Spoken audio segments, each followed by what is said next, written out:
નમસ્કાર મિત્રો, જ્ઞાન ગ્રેવિટીમાં આપ સૌનું હાર્દિક સ્વાગત છે. જો તમારું લક્ષ્ય ધોરણ 12 ફિઝિક્સ બોર્ડમાં 100માંથી 100 માર્ક્સ લાવવાનું છે અથવા ગુજકેટમાં ઉત્તમ પરિણામ મેળવવાનું છે તો તમે એકદમ સાચી જગ્યાએ આવ્યા છો. આજના વિડીયોમાં આપણે પ્રકરણ 7 પ્રત્યાવર્તી પ્રવાહનો ભાગ 1 પાર્ટ 1 શરૂ કરી રહ્યા છીએ. આ વિડીયોમાં આપણે થિયરી પ્લસ ઉદાહરણ દ્વારા દરેક મહત્વના મુદ્દાઓને ખૂબ જ સરળ ભાષામાં સમજવાના છે, જેથી તમને કોઈ પણ કોન્સેપ્ટ યાદ રાખવામાં મુશ્કેલી ન પડે. આ વિડીયો પૂરો જોશો તો પ્રત્યાવર્તી પ્રવાહના બધા મૂળભૂત કોન્સેપ્ટ સ્પષ્ટ થઈ જશે. બોર્ડ અને ગુજકેટ માટેના મહત્વના પ્રશ્નોની તૈયારી થઈ જશે. પરીક્ષામાં વધુમાં વધુ માર્ક્સ મેળવવામાં મદદ મળશે. તો વિડીયો શરૂ કરતા પહેલાં જો તમે હજુ સુધી જ્ઞાન ગ્રેવિટી ચેનલને સબસ્ક્રાઇબ નથી કરી તો હમણાં જ સબસ્ક્રાઇબ કરી લો.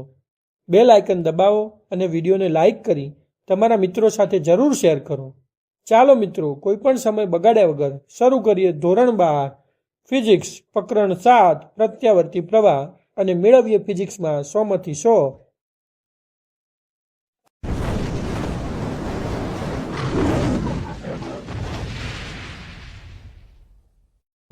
સાતમા ચેપ્ટરમાં પહેલો પ્રશ્ન આપણને છે કે એસી પ્રવાહ અને ડીસી પ્રવાહ એટલે શું? વ્યવહારમાં ડીસી વોલ્ટેજના બદલે એસી વોલ્ટેજનો ઉપયોગ શા માટે કરવામાં આવે છે? આવું આપણને પૂછ્યું છે. તો આપણે આના આધારે આનો જવાબ જોઈએ તો એસી પ્રવાહ કોને કહીશું? આપણે એસી પ્રવાહ વિશે આપણે વાત કરીએ તો પહેલી ચર્ચા કરીશું એસી પ્રવાહ. તો કોને એસી પ્રવાહ કહેવાય? જે પ્રવાહ સમય સાથે શું કરતો હોય? જે પ્રવાહ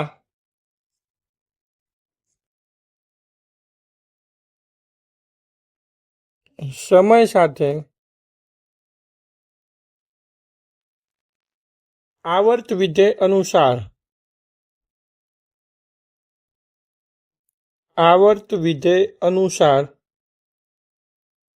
આવર્ત વિધેય અનુસાર ઉદાહરણ તરીકે સાઇન કે કોસાઇન, સાઇન કે કોસાઇન એ બધા આવર્ત વિધેય. સાઇન કોસાઇન બીજા એના જેવા ઘણા બધા હોય. વિધેય અનુસાર શું થાય? બદલાય. વિધેય અનુસાર બદલાય તેને એસી પ્રવાહ કહે છે. આવું આપણે કહી શકીએ. જે પ્રવાહ સમય સાથે આવર્ત વિધેય અનુસાર બદલાય તેને આપણે એસી પ્રવાહ કહે છે. એ જ રીતે આપણે વાત કરીએ ડીસી પ્રવાહ. ડીસી પ્રવાહ તો ડીસી પ્રવાહની વાત કરીએ તો જે પ્રવાહ સમય સાથે અચળ જળવાઈ રહેતો હોય, જે પ્રવાહ સમય સાથે અચળ જળવાઈ રહેતો હોય, અચળ જળવાય મતલબ કે આવર્ત રીતે બદલાતો ન હોય, અચળ જળવાઈ રહેતો હોય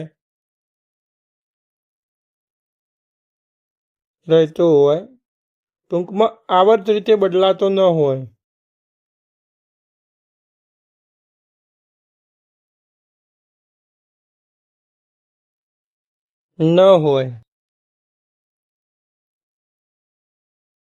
તેને ડીસી પ્રવાહ કહે છે. તેને ડીસી પ્રવાહ, ડાયરેક્ટ કરંટ કહે છે. એસી એટલે ઓલ્ટરનેટિંગ, પ્રત્યાવર્તી પ્રવાહ ગુજરાતીમાં બોલવું હોય તો પ્રત્યાવર્તી તો ઉલટ સુલટ પ્રવાહ બોલી શકો. હવે પ્રશ્ન એ થાય કે વ્યવહારમાં ડીસી વોલ્ટેજ ના બદલે એસી વોલ્ટેજનો ઉપયોગ વધુ કરવામાં આવે છે. શા કારણે? બરાબર, તો વ્યવહારમાં ડીસી વોલ્ટેજના જગ્યાએ એસી વોલ્ટેજનો ઉપયોગ શા માટે વધુ થાય છે? તો એનું કારણ જાણવું છે. તો એક કે ટ્રાન્સફોર્મરની મદદથી એસી વોલ્ટેજના મૂલ્યમાં સરળતાથી ફેરફાર કરી શકાય છે. ટ્રાન્સફોર્મરની મદદથી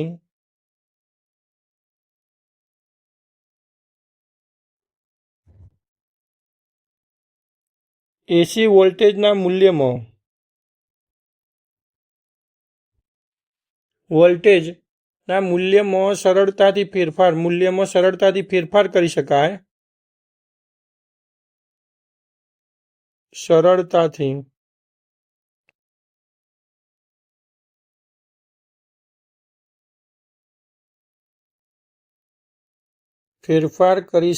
છે અને જેની મદદથી આપણે શું કરી શકીએ, ઈચ્છિત વોલ્ટેજ આપણે મેળવી શકીએ. આપણે જેટલા વોલ્ટેજ જોઈતા એટલા વોલ્ટેજ આપણે મેળવી શકીએ. બીજી વસ્તુ છે કે વિદ્યુત ઉર્જાનું લાંબા અંતર સુધી સ્થળાંતરણ અને પ્રસારણ કરી શકાય છે. એસી વિદ્યુત ઉર્જા જે છે એ વિદ્યુત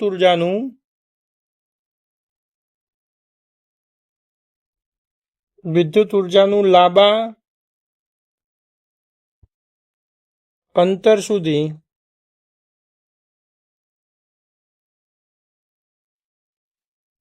પ્રસારણ સરળતાથી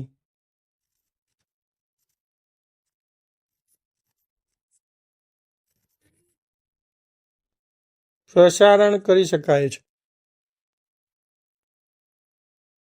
એટલે લાંબા અંતર સુધી સરળતાથી મોકલી શકાય છે.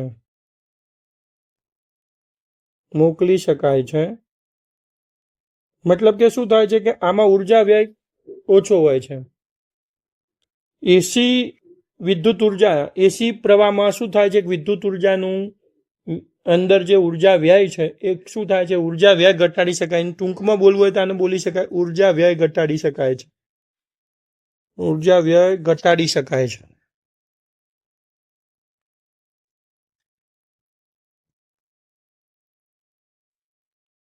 તો આ બે કારણો છે કે જેના કારણે આપણે શું કરીએ છીએ કે ડીસી વોલ્ટેજના જગ્યાએ એસી વોલ્ટેજ વ્યવહારમાં વધુ વાપરીએ છીએ. કારણ કે આ બે કારણોથી આપણને શું થાય છે, એક ઉર્જા વ્યય ઘટે છે, એક ઈચ્છિત મૂલ્યનું વોલ્ટેજ સરળતાથી મેળવી શકાય છે, અને સાથે સાથે આનું ઉત્પાદન આપણને સરળ અને સસ્તું પડે છે. કારણ કે ઉર્જાનો વ્યય ઘટે એટલે આપણને ઉત્પાદન જે છે એ આપણને સરળ અને સસ્તું પડે.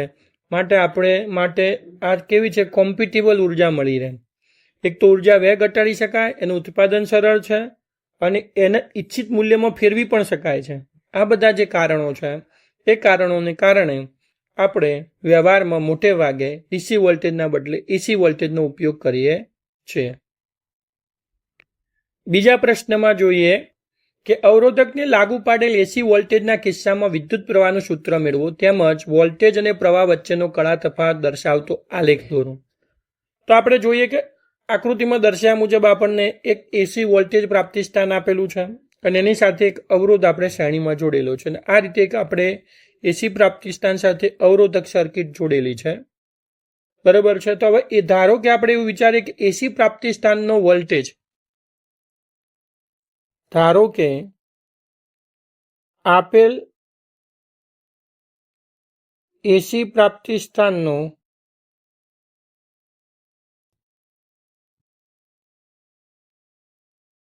Voltage V is equal to V maximum into sin omega t. આટલું છે. સાઇન વિધેય છે, આવર્ત વિધેય અનુસાર બદલાય છે. બરાબર. આપણે આવું સૂત્ર ભણી ગયેલા છે. Epsilon is equal to epsilon maximum into sine omega t. વિના જગ્યાએ આપણે એપ્સાલોન વાપરતા હતા. આગળના ચેપ્ટરમાં છેલ્લી થિયરીમાં આપણે ભણી ગયા છે. તો હવે અહીં શું કહીએ તો જો વીએમ છે શું છે, વીએમ એ દોલન પામતા વિદ્યુત સ્થિતિમાનનો કંપ વિસ્તાર છે. જો વીએમ શું છે, વીએમ બરાબર દોલન પામતા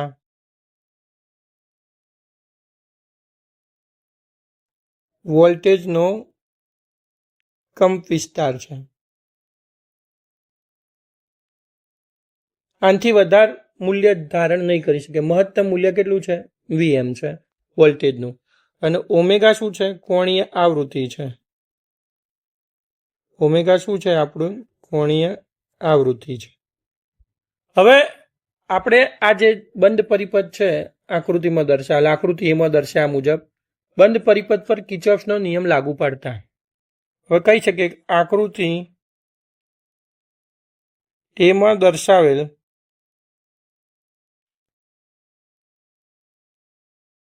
બંધ પરિપથ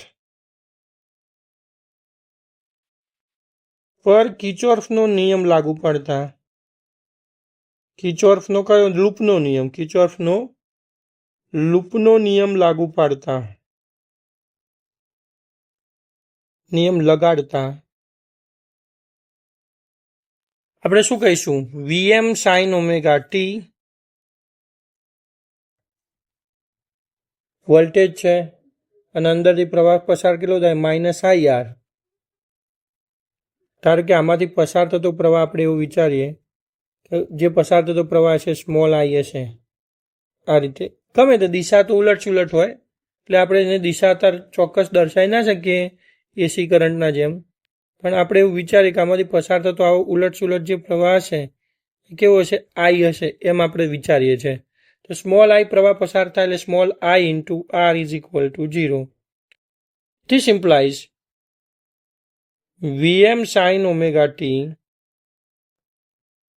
is equal to IR. This implies I is equal to Vm upon R into sin omega t. આવું આપણે I બરાબર લખી શકીએ. This implies I is equal to Im into sin omega t. This is our equation number 2.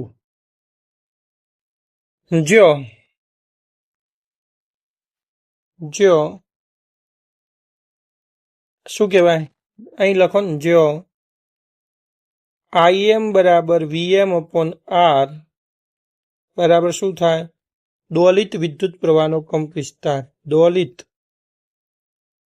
વિદ્યુત પ્રવાહનો કંપ વિસ્તાર Im નું મૂલ્ય આટલાથી મહત્તમ ના થઈ શકે. બરોબર છે? અહીં જે સમીકરણ જોઈએ છે ને કંઈ નથી. Vm upon R એ ફક્ત ને ફક્ત શું છે? ઓહમનો નિયમ છે, જે અવરોધક માટે એસી વોલ્ટેજ અને પ્રવાહ બંને માટે સમાન રીતે લાગુ પડે છે. હવે આપણે આ સમીકરણ જોઈએ ને, સમીકરણ 1 અને સમીકરણ 2. તો સમીકરણ 1 અને 2માં તમે જો કળા તફાવત બંનેમાં સેમ છે. કેટલો છે? ઓમેગા ટી, અને આમાં પણ ઓમેગા ટી. બરાબર, તો કહી શકાય કે વોલ્ટેજ અને પ્રવાહ બંને સમાન કળામાં છે. સમીકરણ 1 અને 2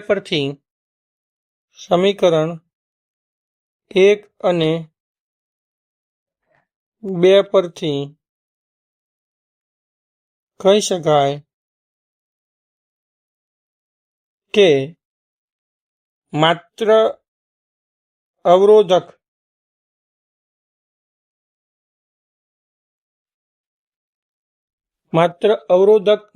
અવરોધકને એસી વોલ્ટેજ લાગુ પાડતા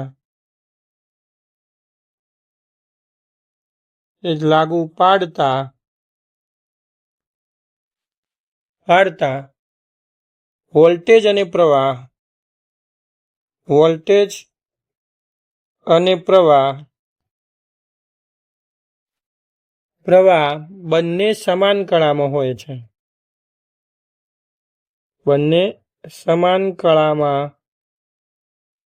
હોય છે. આવું આપણે કહી શકીએ. એટલે કે એનો મતલબ શું? સમાન કળામાં હોય એટલે એનો મતલબ એ કે એને એક આકૃતિથી આપણે સમજીએ પછી હું તમને મતલબ સમજાવું. એક ફિગર આપણે દોરી દઈએ એટલે આઈડિયા આવી જશે. મતલબ આ આલેખ પરથી આપણે બાબત સમજીએ કે ભાઈ વોલ્ટેજ અને પ્રવાહ બંને સમાન કળામાં છે. એનો મતલબ શું છે? એનો મતલબ એ કે વોલ્ટેજ અને પ્રવાહ બંને એક સાથે શૂન્ય મૂલ્ય ધારણ કરે. જો અહીં વોલ્ટેજ એ શૂન્ય, વાદળી કલરનો આલેખ છે વોલ્ટેજનો છે, અને ગ્રીન કલરનો આલેખ છે પ્રવાહનો છે. તો વોલ્ટેજ અને પ્રવાહ બંને એક સાથે શૂન્ય છે, અને આ બિંદુએ તમે જુઓ કે વોલ્ટેજ અને પ્રવાહ બંને એક સાથે મહત્તમ થાય છે. પાછા આ બિંદુએ વોલ્ટેજ અને પ્રવાહ બંને એક સાથે શૂન્ય થાય છે. પાછા આ બિંદુએ વિરુદ્ધ દિશામાં વોલ્ટેજ અને પ્રવાહ બંને એક સાથે મહત્તમ થાય છે. પાછા અહીં શૂન્ય થાય છે બંને એક સાથે. મતલબ કે વોલ્ટેજ અને પ્રવાહ બંને એક કળામાં છે. એનો મતલબ કે વોલ્ટેજ અને પ્રવાહ બંને એક સાથે શૂન્ય, લઘુત્તમ અને મહત્તમ મૂલ્ય ધારણ કરે. આ મહત્તમ મૂલ્ય છે, આ લઘુત્તમ મૂલ્ય છે, અને આ શૂન્ય મૂલ્ય છે. એટલે કે જે બિંદુએ વોલ્ટેજ મહત્તમ થાય છે તે જ બિંદુએ પ્રવાહ પણ મહત્તમ થાય છે. જે બિંદુએ વોલ્ટેજ શૂન્ય થાય છે તે બિંદુએ પ્રવાહ પણ શૂન્ય થાય છે, અને જે બિંદુએ વોલ્ટેજ લઘુત્તમ થાય છે એ બિંદુએ જ પ્રવાહ પણ લઘુત્તમ થાય છે. આથી આપણે કહી શકીએ કે વોલ્ટેજ અને પ્રવાહ બંને સમાન કળામાં છે. માત્ર અવરોધક પરિપથને એસી વોલ્ટેજ લાગુ પાડવામાં આવે તો તેવા કિસ્સામાં વોલ્ટેજ અને પ્રવાહ બંને સમાન કળામાં હોય છે. તો પ્રશ્ન જોઈએ તો શું કહે છે કે માત્ર શુદ્ધ અવરોધક ધરાવતા એસી પરિપથ માટે તત્કાલીન પાવર અને સરેરાશ પાવરના સૂત્રો મેળવો. તો એસી પરિપથને લાગુ પાડેલ વોલ્ટેજ આપણો કેટલો ધાર્યો હતો? V is equal to VM into sine omega t. આ સૂત્ર આપણે ધાર્યું. હવે માત્ર અવરોધક ધરાવતા પરિપથમાં પસાર થતો વિદ્યુત પ્રવાહનું સૂત્ર પણ આપણે મેળવ્યું. પસાર થતો વિદ્યુત પ્રવાહ કેટલો થયો? આપણી પાસે I is equal to IM into sine omega T. બરાબર છે. તો આ આપણે સૂત્રી જોઈ ગયા. અહીં વોલ્ટેજ અને પ્રવાહના મૂલ્ય સાઇન વિધેય અનુસાર બદલાય છે. પરિણામે એક પૂર્ણ ચક્ર દરમિયાન તત્કાલીન પ્રવાહના મૂલ્યોનો સરવાળો કેવો થશે? શૂન્ય થવાનો છે. તમે અહીં સાઇનનું ચક્ર જુઓ તો એક ચક્કર અહીંથી પૂર્ણ થયું આખું પ્રવાહનું, આટલો એક આલેખ પૂર્ણ થયો તો એ પ્રવાહનું મૂલ્ય કેવું થયું? શૂન્ય. એમ વોલ્ટેજનો પણ એક આખો આલેખ પૂર્ણ થાય, એક ચક્કર પૂર્ણ થયું 2π રેડિયને, તો કેવું થયું? મૂલ્ય શૂન્ય થયું. એટલે એક ચક્કર દરમિયાન મળતો સરેરાશ પાવર કેવો થયો? શૂન્ય થયો. પરિણામે એક પૂર્ણ ચક્ર દરમિયાન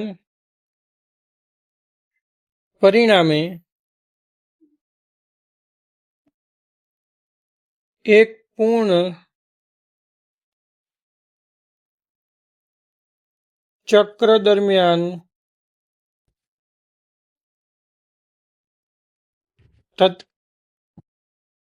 તત્કાલીન પ્રવાહના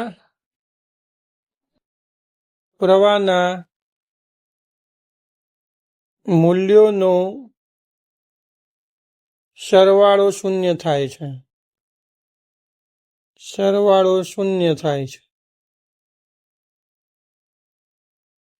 એટલે કે અને તેથી સરેરાશ પ્રવાહ શૂન્ય થાય છે. અને તેથી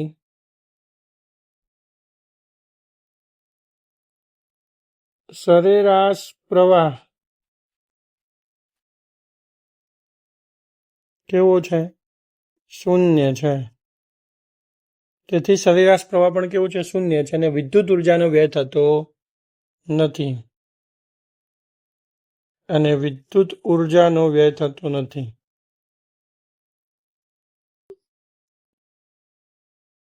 ઉર્જાનો વ્યય થતો નથી.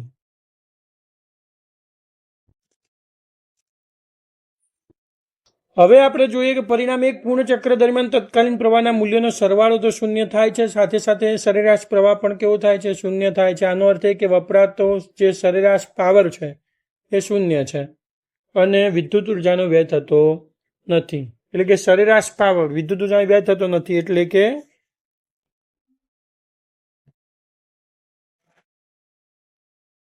સરેરાશ પાવર શૂન્ય થાય છે. મતલબ કે સરેરાશ પાવર પણ શૂન્ય થાય, ઉર્જાનો વ્યય થતો નથી. તો અવરોધકમાં જૂલ ઉષ્મા સ્વરૂપે વ્યય પામતો પાવર કેટલો છે? આપણને જૂલ ઉષ્મા સ્વરૂપે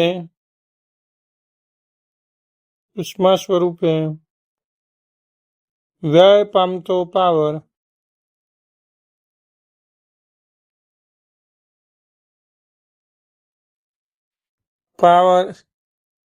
I²RT સૂત્ર વડે આપી શકાય. તો તત્કાલીન પાવર આપણે લખીએ. તત્કાલીન પાવર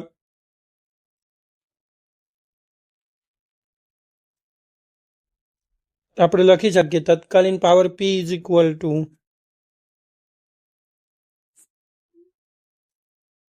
બરોબર જૂલ ઉષ્મા સ્વરૂપે વ્યય પામતો પાવર કેટલો છે?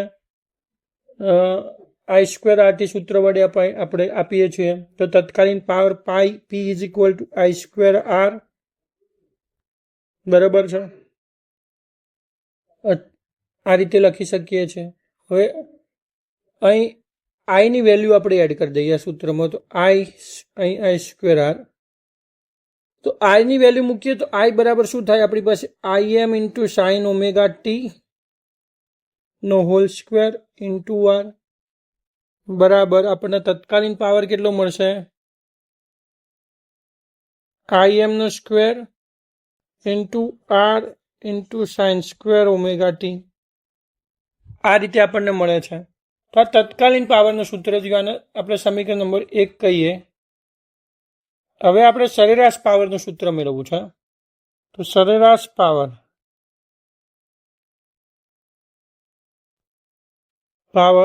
સરેરાશ પાવર પી.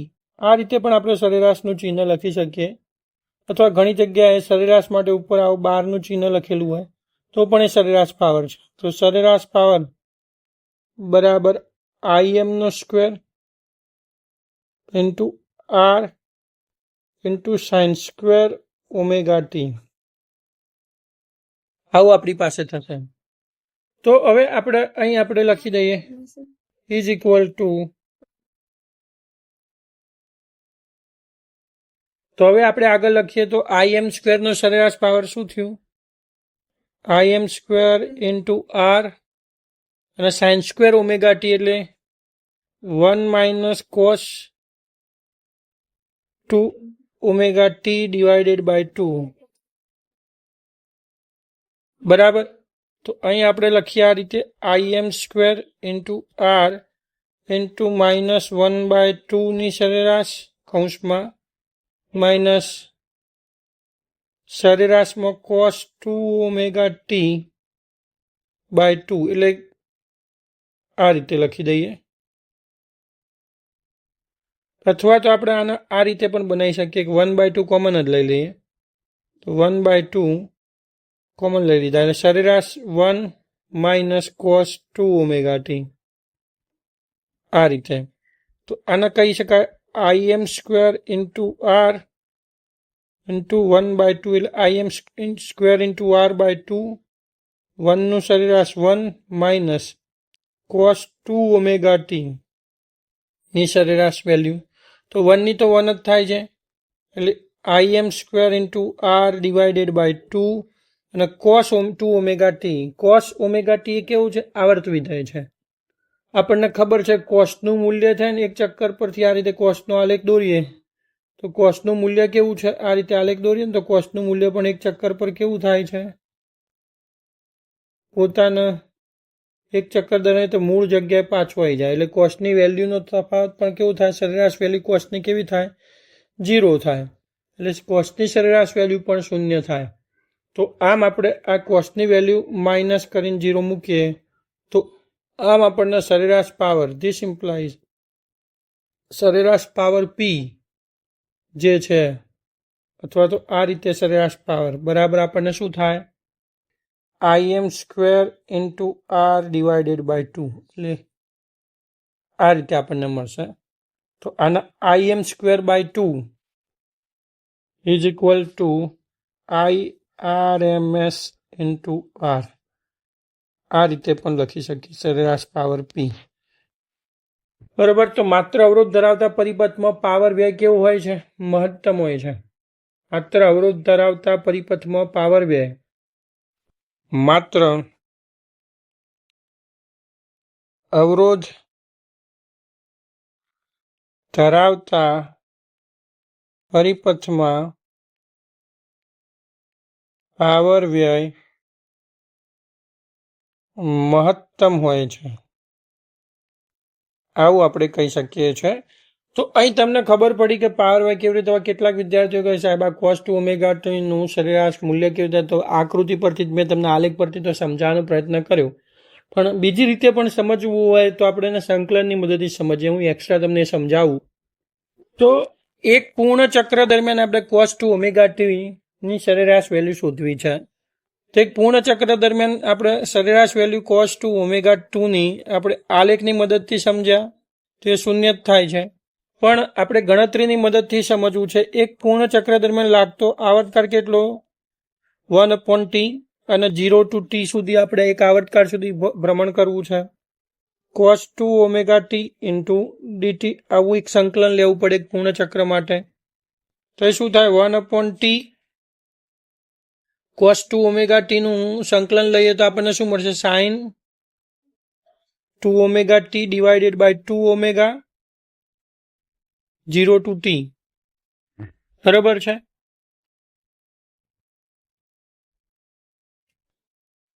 વન અપોન ટી એમને એમ રાખીએ, લિમિટ મૂકીએ તો sine 2 omega t divided by 2 omega minus sine 2 omega 0 divided by 2 omega.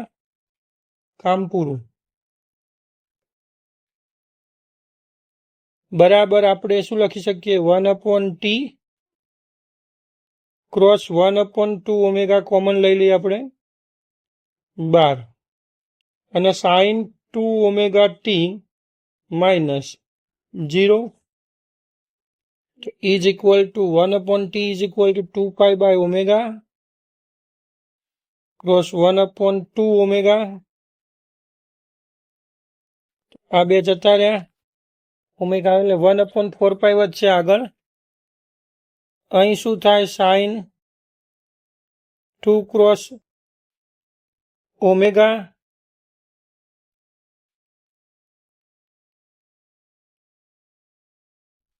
To pi by omega. તો અહીં ઓમેગા ઓમેગા જતા રહ્યા.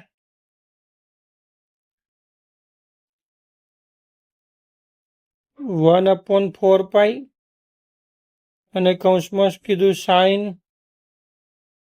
4 પાઈ. સાઇન 4 પાઈની વેલ્યુ કેવી થાય? 0. એટલે આખો જવાબ કેવો થઈ ગયો? 0. તો આમ cos 2 ઓમેગા ટીનું એક ચક્ર પરનું સરેરાશ મૂલ્ય કેવું થાય? 0. તો આ રીતે સંકલનની મદદથી પણ આપણે આ 0 વેલ્યુ મેળવી શકીએ છીએ. અથવા તો પછી આલેખની મદદથી મેં તમને અગાઉ સમજાવ્યું એ રીતે આ રીતે આપણે આલેખ દોરીએ તો એક ચક્કર પરનો આલેખ શું થાય? એના મૂળ વેલ્યુ પર જ આવે. એટલે cos ઓમેગા ટી નું સરેરાશ મૂલ્ય કેવું થશે? cos ઓમેગા ટી અથવા 2 ઓમેગા ટી નું સરેરાશ મૂલ્ય 0 થાય. ચલો હવે પ્રશ્ન નંબર 4 શું કહે છે કે સરેરાશ વર્ગિત વર્ગમૂળ એટલે શું? વોલ્ટેજ અને પ્રવાહના આરએમએસ મૂલ્ય મેળવો. તો હું તમને એક આલેખ દોરીને આપ્યો છે, સમજો કે ડીસી પાવરના સ્વરૂપ જેવા જ સ્વરૂપમાં એસી પાવરને રજૂ કરવા માટે પ્રવાહનું એક વિશિષ્ટ મૂલ્ય, જેમ ડીસી પાવરમાં છે ને આ રીતે સીધો આલેખ જાય ને ડીસીમાં, એવો જ આલેખ આપણે એસી પાવરને રજૂ કરવા માટે પ્રવાહનું એક વિશિષ્ટ મૂલ્ય વ્યાખ્યાયિત કરવામાં આવે છે. અને પ્રવાહના આ જે મૂલ્ય છે વ્યાખ્યાયિત કરવામાં આવે છે અને આપણે આઈઆરએમએસ એટલે કે પ્રવાહના સરેરાશ વર્ગિત વર્ગમૂળ તરીકે આપણે એને ઓળખીએ છીએ, જેને આઈઆરએમએસ અથવા આઈ વડે દર્શાવવામાં આવે છે. કેપિટલ આઈ અથવા આઈઆરએમએસ તરીકે આપણે ઓળખીએ છીએ. પ્રવાહના આરએમએસ મૂલ્યનું વેલ્યુ આપણે શોધવી છે. તો આરએમએસ નો મતલબ શું છે? આઈઆરએમએસ. તો આરએમએસ જે પ્રવાહ છે એ પ્રવાહનું સરેરાશ મૂલ્ય, બરાબર છે, એ સરેરાશ મૂલ્ય લેવાનું, પ્રવાહનું સરેરાશ મૂલ્ય લેવાનું, એનો વર્ગ કરો એટલે પ્રવાહના વર્ગનું સરેરાશ મૂલ્ય લેવાનું અને પછી એનું વર્ગમૂળ લેવાનું. સરેરાશ વર્ગિત વર્ગમૂળ. સરેરાશ વર્ગિત વર્ગમૂળ root mean square value. RMS નો મતલબ શું થાય છે? રૂટ મીન સ્ક્વેર વેલ્યુ એટલે કે કોઈ પણ ભૌતિક રાશિ છે એના વર્ગના સરેરાશનું વર્ગમૂળ એટલે સરેરાશ વર્ગિત વર્ગમૂળ. તો અહીં આપણે આ વેલ્યુ આપણે મૂકી તો અહીં આપણે શું લખી શકીએ? તો અહીં આપણી પાસે અહીં આપણે સરેરાશ વર્ગિત વેલ્યુ લઈએ તો શું થાય છે? અહીં આપણને મળશે પ્રવાહની સરેરાશ મૂલ્ય કેટલું મળ્યું એ આપણે લખીએ તો આપણને મળશે IM નો સ્ક્વેર ડિવાઇડેડ બાય 2 એટલે બરાબર IM અપોન √2. બરાબર છે. આને આપણે આ રીતે 0.707 IM આ રીતે આપણે લખી શકીએ છીએ. તો સરેરાશ પાવર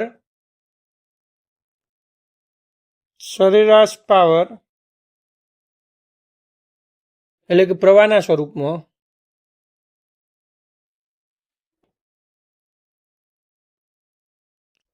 આપણે આ રીતે લખી શકીએ છીએ.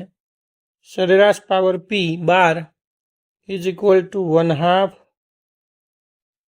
IM square into R. બરાબર છે. 1/2 IM સ્ક્વેર ઇન્ટુ R એટલે IM સ્ક્વેર બાય 2 બરાબર તો આપણે શું લખી શકીએ છીએ? I square RMS.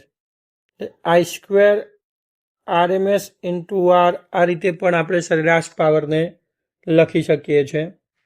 આ રીતે આરએમએસ વોલ્ટેજની વાત કરીએ તો VRMS વોલ્ટેજ VRMS બરાબર આપણે શું લખી શકીએ VM/√2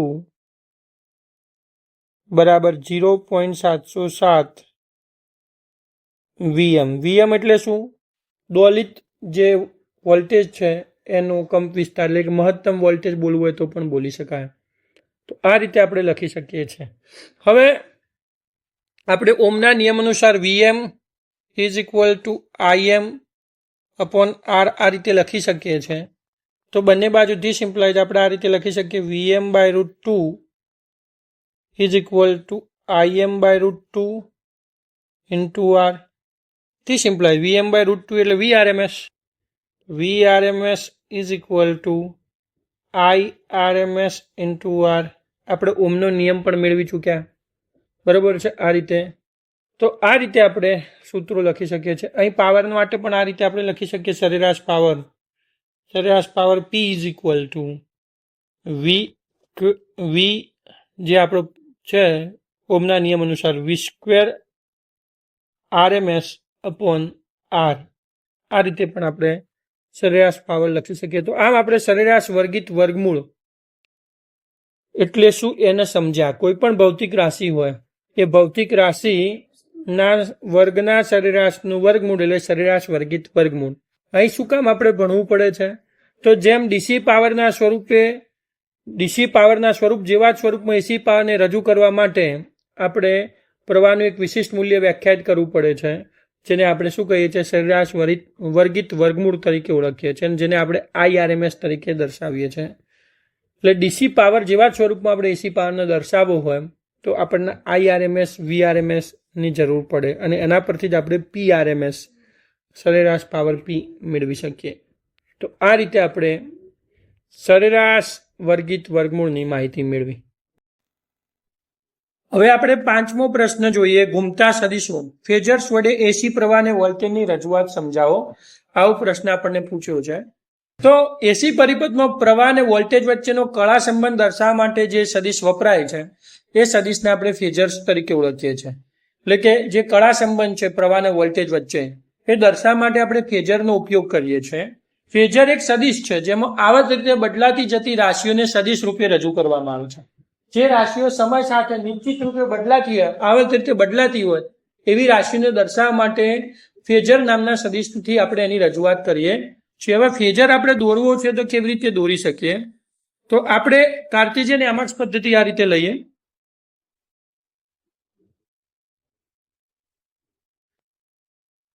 આ રીતે આપણે કાર્ટેશિયન યામાક્સ પદ્ધતિ લઈ લઈએ છીએ.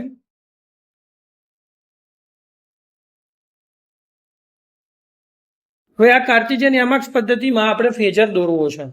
તો જો આપણે V બરાબર VM into sine omega T ને દર્શાવતો ફેઝર દોરવો છે, આપણી પાસે વોલ્ટેજ V બરાબર VM into sine omega T છે, એ વોલ્ટેજને દર્શાવતો આપણે ફેઝર દોરવો હોય તો VM જેટલા મૂલ્યનો અને ઓમેગા ટી જેટલો ખૂણો બનાવતી દિશામાં એક સદિશ દોરવામાં આવે. એટલે કે આપણે આ રીતે એક સદિશ દોરીએ. અહીંથી આવો એક સદિશ દોરીએ તો આ જે સદિશ છે એનું મૂલ્ય કેટલું છે? VM જેટલા મૂલ્યનું. આ સદિશનું મૂલ્ય કેટલું છે? આટલાથી અહીં સુધીનું સદિશનું મૂલ્ય છે. આ સદિશનું મૂલ્ય છે VM જેટલા મૂલ્યનો. અને આ સદિશે આંતરેલો ખૂણો કેટલો છે? કોણ. સદિશે આંતરેલો કોણ આપણે જોઈએ. અને આંતરેલો કોણ કેટલો છે? ઓમેગા ટી છે. ધારો કે ઓમેગા ટી જેટલા ખૂણે હવે એક આપણે સદિશ દોરીએ છીએ. V is equal to VM into sine omega T ને દર્શાવતો ફેઝર દોરવો હોય તો VM જેટલા મૂલ્યનો અને ઓમેગા ટી જેટલો ખૂણો બનાવતી દિશામાં એક સદિશ દોરવામાં આવે છે. સમય સાથે ઓમેગા ટી નું મૂલ્ય વધતું જાય. ધારો કે આપણે આ દિશામાં દોર્યો છે, ઓમેગા ટી ની દિશા કઈ છે? આ દિશામાં છે. તો સમય સાથે આ ઓમેગા ટી નું મૂલ્ય શું થશે? વધતું જશે, બદલાતું જશે સમય સાથે. બરોબર છે. સમય સાથે ઓમેગા ટી આ સદિશ આમ ભ્રમણ કરતો આગળ જશે તો સમય સાથે એનું મૂલ્ય બદલાતું જાય અને સમય સાથે તેનું મૂલ્ય વધતું જાય છે, જેથી તે અવકાશમાં વિષમગળી દિશામાં ઘૂમતો જાય અને તેથી તેનું તત્કાલીન મૂલ્ય પણ બદલાતું જાય. આપણે અહીંથી વિચારીએ તો આ રીતે આપણે શરૂઆતમાં વિચારેલું છે. અહીં પણ આપણે એક બીજી કાર્ટેશિયન એમાક્સ પદ્ધતિ દોરીએ અને આખી ઘટના સમજીએ. આ રીતે આપણી પાસે કાર્ટેશિયન એમાક્સ પદ્ધતિ છે.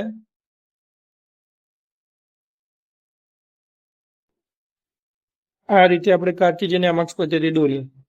હવે શરૂઆતમાં વિચારો કે ભાઈ આ જે સદિશ છે, આ જે આપણે વીએમ સદિશ લીધો એ શરૂઆતમાં અહીં છે. તો એ વખતે એને અનુલક્ષીને આપણે આલેખ દોરવો છે. તો અહીંથી 0 થી શરૂ થયો. સમય સાથે શું થયું? સમય સાથે આ સદિશ છે એ ω_t1 ω_t જેટલા ખૂણે પહોંચ્યો. તો એને અનુરૂપ તત્કાલીન સદિશ આપણે દોરવો છે. તો શું કરીશું? આપણે એને અનુરૂપ આ રીતે તત્કાલીન સદિશ દોરવાના છે. બરોબર છે. તો એને અનુરૂપ આપણે અહીંથી સદિશ દોરીએ તો આપણને આ રીતે એને અનુરૂપ આ રીતે આપણને શું થશે? એને અનુરૂપ એક સદિશ મળશે. બરોબર છે. આ રીતે થોડુંક આ રીતે આપણને એને અનુરૂપ એક સદિશ મળે છે. આ રીતે. હવે થોડાક સમય પછી આ સદિશનું મૂલ્ય હજુ વધશે અને વધીને ધારો કે અહીં આવી ગયું. તો આ વખતે મેક્સિમમ વેલ્યુ થઈ જશે એની. તો આપણે એ વખતે આર્યો સદિશ દોરીએ અહીં. તો આ સદિશની વેલ્યુ કેવી થઈ જશે? અહીંથી વધતા વધતા બિંદુ આવીને મેક્સિમમ થઈ જશે. અહીંથી વધીને અહીં આવીને મેક્સિમમ. આ રીતે મેક્સિમમ થઈ જવાની છે. પણ ત્યારબાદ અને તેથી તેનું તત્કાલીન મૂલ્ય પણ શું થશે? સમય સાથે બદલાતું જશે અને વધતું જાય. શરૂઆતમાં વધશે. હવે આકૃતિમાં દર્શાવેલ વોલ્ટેજ અને પ્રવાહના આ રીતે વધતું જશે. પછી પાછું શું થશે? હવે આ ફેઝર છે ત્યાંથી આ બાજુ આવશે. ધારો કે આ લાઈનની ડાયરેક્શનમાં આ રીતે આવી ગયો. તો પાછું શું થશે? આ વોલ્ટેજનું મૂલ્ય અહીંથી આ રીતે ઘટશે. બરોબર છે. તો આ રીતે એનું મૂલ્ય ઘટશે. પછી શું થશે? તો પછી આ પાછો વિરોધ દિશામાં આ રીતે એ સદિશ ઘૂમતો જશે અને આટલા પહોંચશે. તો આ આલેખ પણ શું થશે? અહીંથી ખસીને આ રીતે અહીં પહોંચશે. ત્યાર પછી એ સદિશ છે એ સદિશ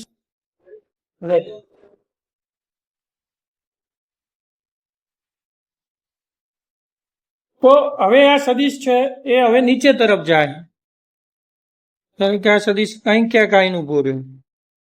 એ વખતે આપણે આ રીતે આ સદિશને દર્શાવતો આપણે સાઇન વક્ર દોરીએ છીએ. તો અહીં આપણું સાઇન વક્ર અહીંથી પછી આ રીતે આમ થશે. અહીંથી આ રીતે આપણી પાસે સાઇન વક્ર થશે. થોડાક સમય પછી પાછું શું થશે?